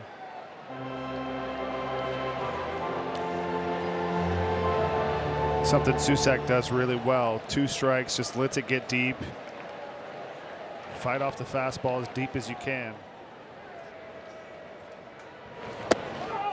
He lays off the breaking ball. 1-2 from Thornton.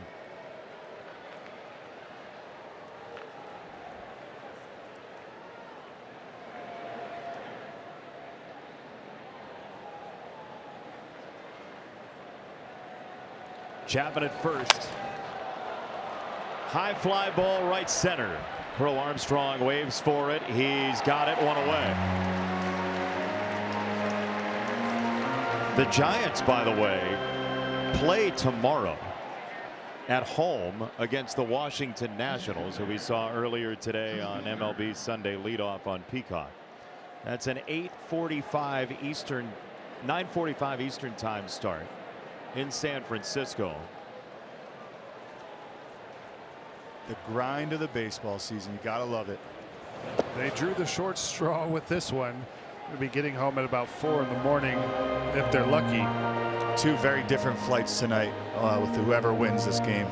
The Giants win. They draw some momentum going back home. The flight isn't as bad for them. And on the other side, the Cubs going into an off day, win or lose. Win, they're all excited. Losing, going into off day always sucks. It's a throw to first. Chapman is back. So happy flight on the line here, Rizzo. Big time. Hunter, you're on the flight with the Giants, right? You guys both are on the flight, so this is really on the line for you two as well. You and JD up there. Yeah, I'll just fall asleep anyway. It's a ball high 2-0 on Gilbert. Casey Schmidt is next. A breakout star this year for San Francisco. Gilbert takes a deep breath.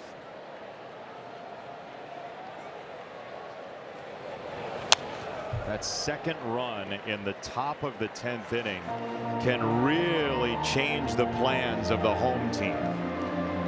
Yeah, absolutely. Right. And that's generally the strategy the road team takes, is to play for the multi-run inning. So you don't typically bunt and the man on second base to start the inning. 2-1. Up and out. 3 balls and a strike.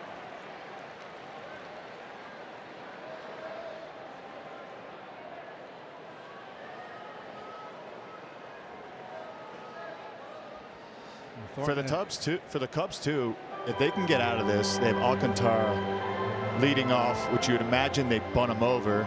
The righty with the righty on the mound, and then Bush coming up. Bush, Happ, 2 lefties. So I mean, it's not a sure thing they're going to score that ghost runner, but I do like their chances if they bring in the right-hander for the Giants and they can hold this to a 1-run game. That's ball 4. The 9-hitter Gilbert walks. And that's a huge gift right there. Moves Chapman into scoring position. Bring out Cubs pitching coach Tommy Hotovy, because now you're facing Casey Schmidt, who's been quiet so far tonight, but having a great season. Yeah, Hobie Milner is back up in the Cubs bullpen, so he's getting ready for the lefties, Devers and Arise. And Thornton's been pretty adept at getting the ground ball this year. You know, that would be the ideal situation here. Put him on the ground, get 2, and get out.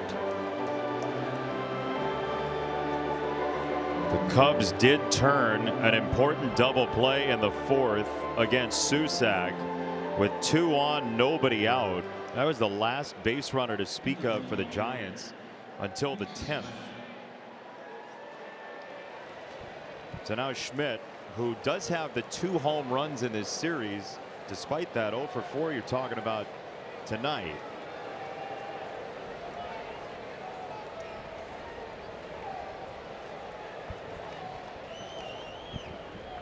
He's not much of a ground ball hitter as he fillets that foul. Casey Schmidt, who grew up in San Diego but was a fan of the way Brandon Crawford carried himself with those Giants teams that you were on, Hunter. Ground ball foul, 0-2.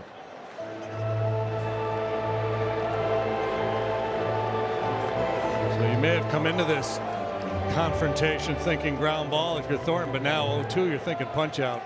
Just try to keep the ball out of play. Something spinning off the outside corner perhaps.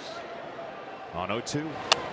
Oh, he got into his kitchen. Yeah, a little high cheese. And honestly, a lot of people try to challenge Schmidt inside, even with 2 strikes. He is really tough to beat inside. The slider off the plate is a bit of the Achilles heel. You can get him to chase. He's been a lot better at it this year.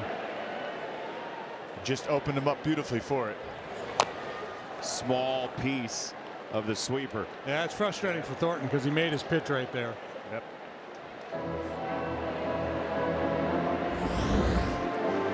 Has to be careful with Chapman here on second too. I could just see him playing the game as well at second base, knowing that he's probably going to go slider again at some point. Maybe seeing him run.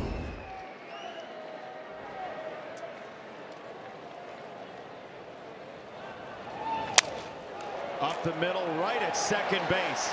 Ramirez turns 2.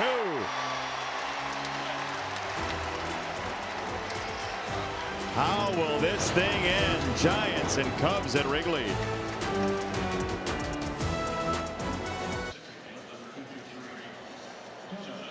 Dylan Smith, who came over to the Giants at the very tail end of spring training, has thrown in 2 games with San Francisco, and his tenure with the Tigers ended on March the 30th. The Cubs had a chance to make sure this thing didn't go into extra innings on a bouncing ball to Eric Miller, the pitcher, that he threw over Rafael Devers. We got Alcantara at third. He was safe on a very close play, but a line-out double play that Rafael Devers read perfectly led to the Cubs 0 in the 8th inning. And so here we are in the home 10th, and Michael Conforto is going to hit for Alcantara in the 2 spot in the order. Power for hire off the bench at times in his career, the former Met. Conforto is the winning run at the plate. Yeah, he's been really good off the bench for the Cubs this year with some big moments as a pinch hitter. Cubs overall coming into play today hitting .293 in pinch hit situations, which is crazy good. League average is year in and year out is just right around 200. Pete Crow Armstrong is the runner at second for the Cubs, who need to at least tie the game. Ball 1. Thinking about a stolen base of third, you can't rule it out completely. It's tougher though with left-handed hitters in the box, with the catcher having that clear lane to make the throw with.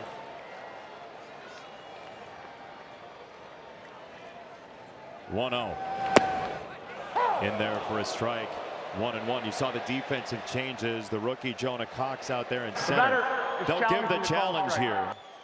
Conforto is going to go ahead and challenge.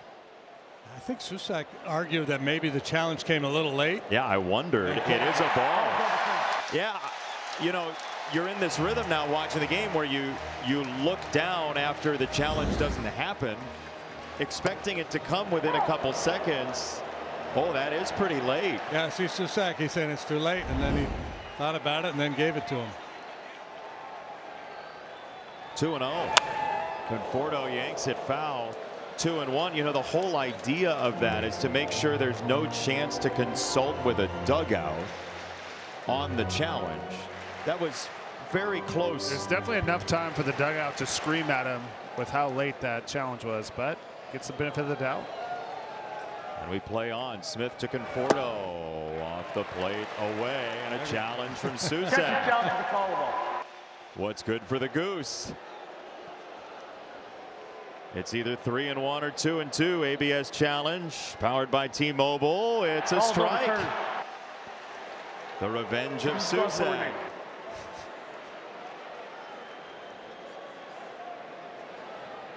That is an enormous call to overturn.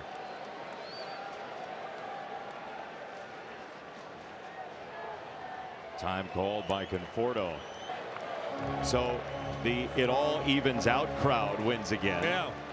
Yeah. I think, you know, Conforto now, if he could, you know, he's thinking if I could just get a ground ball to the right side and advance Crow Armstrong.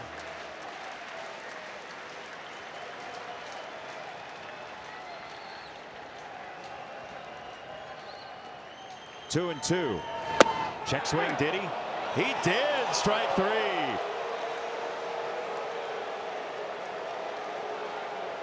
And the body language looked like he went. Let's take a look in the super slow-mo if he did. And barrel comes out in front of the plate. One of those 50-50, and the Giants get the benefit. Yeah, that's a tough one. 50-50. And from my experience, whenever your body twitches that hard, a lot of times the umpires are they see all that movement. Yeah. Crow Armstrong's gone. He had a huge lead, and the throw is not in time. He stole third. Pete Crow Armstrong makes his way to third base. Well, once again, the big moment gets the secondary right there, times it up perfectly, and a beautiful jump from Pete Crow Armstrong, and that's just taking advantage of the moment. Crow Armstrong, nobody better at meeting these big moments than him right now. Yeah, with one out, obviously that stolen base much more in play, even with the lefty in the box. Now infield in for the Giants. Against Michael Busch, who got the Cubs a victory yesterday. That's a strike. That's a nasty slider. We're going to get a challenge now. He said he's trying to challenge, and he's being told he can't by Corey Blazer. The Cubs did test the limits on the Conforto challenge, and Corey denied this one. But looked like a strike anyway, right? Yeah, he's going to get the benefit of the doubt, not getting to challenge this one.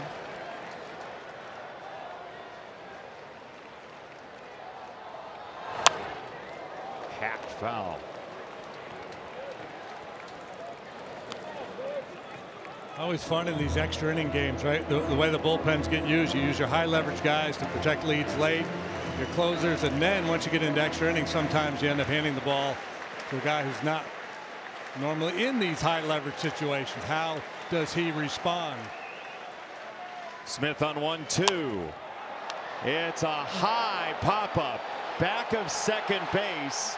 Adames is there to make the catch. Crow Armstrong a cursory lead off of third, and then he will be edged back by the Giants cavalry.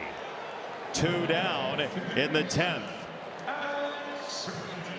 And to your point, Jim, just Smith is just, the ball is coming out crisp. It's a 97-98 high spin. The curveball is sharp. He's hitting his spots. And similar to Assad, just kind of coming in so relaxed in such a big situation. He's got 1 out to get. Ball 1 outside on a breaking ball to Bregman, who's 0 for 4. This kid Smith's got 14 innings of major league experience under his belt.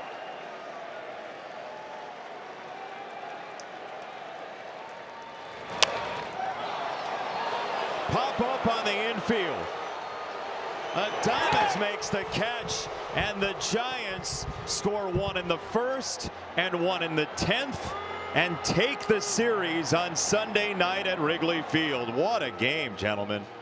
Indeed, yeah, no walk-off magic for the Cubs tonight. They line into 2 double plays, 2 really big mistakes on the bases cost them here tonight, and that great effort by Javi Assad goes for naught. And really, the baseball's just crazy. The Cubs had a lot of threats and some line drive double plays, some base running blunders, and we talked about when the wind's blowing in, you're playing in big ballparks, doing the little things right until you get an opportunity to Matt Chapman get the guy over for the Giants. Happens to get a 20 hopper through the hole at the right time to score the run. Smith, who has only 14 innings, comes out and pulls kind of the Assad and some of the nastiest stuff really in sync and able to shut the Cubs down from walking it off once again here at Wrigley. Yeah, there was nothing about the look of the kid Smith that you get the sense that the moment was too big for him. He was relaxed, he was slow heartbeat, he was confident, and he was locating. He gets his first career save. Dylan Smith puts away a Giants victory. More from Wrigley Field when we come back.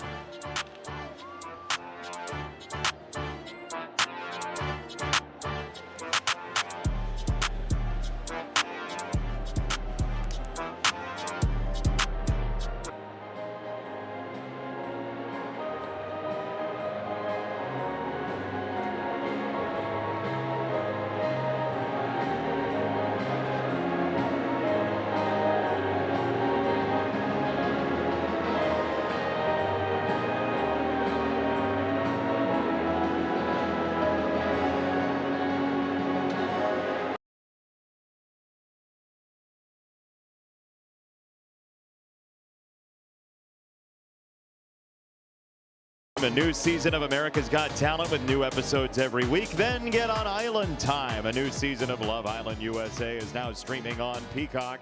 And don't miss La Copa Mundial de la FIFA. Stream every match live in Espanol starting this Thursday on Peacock. Matt Chapman, the game-winning RBI. 2-1. The Giants beat the Cubs in 10 innings. Moments ago, he was with Anthony Rizzo. Anthony? Take us through your approach there in the 10th. You had the game-winning hit. Looks like you're just trying to take a team at bat and not try to do too much. 100%. I mean, coming up with runner on second base, no outs, I trust the guy behind me, so I was really trying to, I saw the 4-hole was open. I was trying to use that side of the field and at the very least get him over, and was able to hit it hard enough to get through, so it's nice to be able to get a knock and get him in. I mean, you're coming off a career-high 8 RBIs the other night. Seems like the team is starting to find its groove, especially on the offensive side. What can you attribute that to? Yeah, I think everybody's still believing. You know, we started off slow, and it's easy to get down and easy to, you know, try to make. I mean, hitting is hard, and you can make things big deals, and you can all get in a rut. But if you believe and we keep working and grinding, we know we have enough veteran guys that we know it's a long season, and it shows. You know, we had a slow first month, but we're coming, and there's a lot of baseball left. I mean, it's a big series win there, heading home. It's going to be a late night getting in. What's that flight going to be like tonight? I think it's going to be fun after a win, and I'm hoping to take some people's money. Keep going, Matt. Congrats, brother.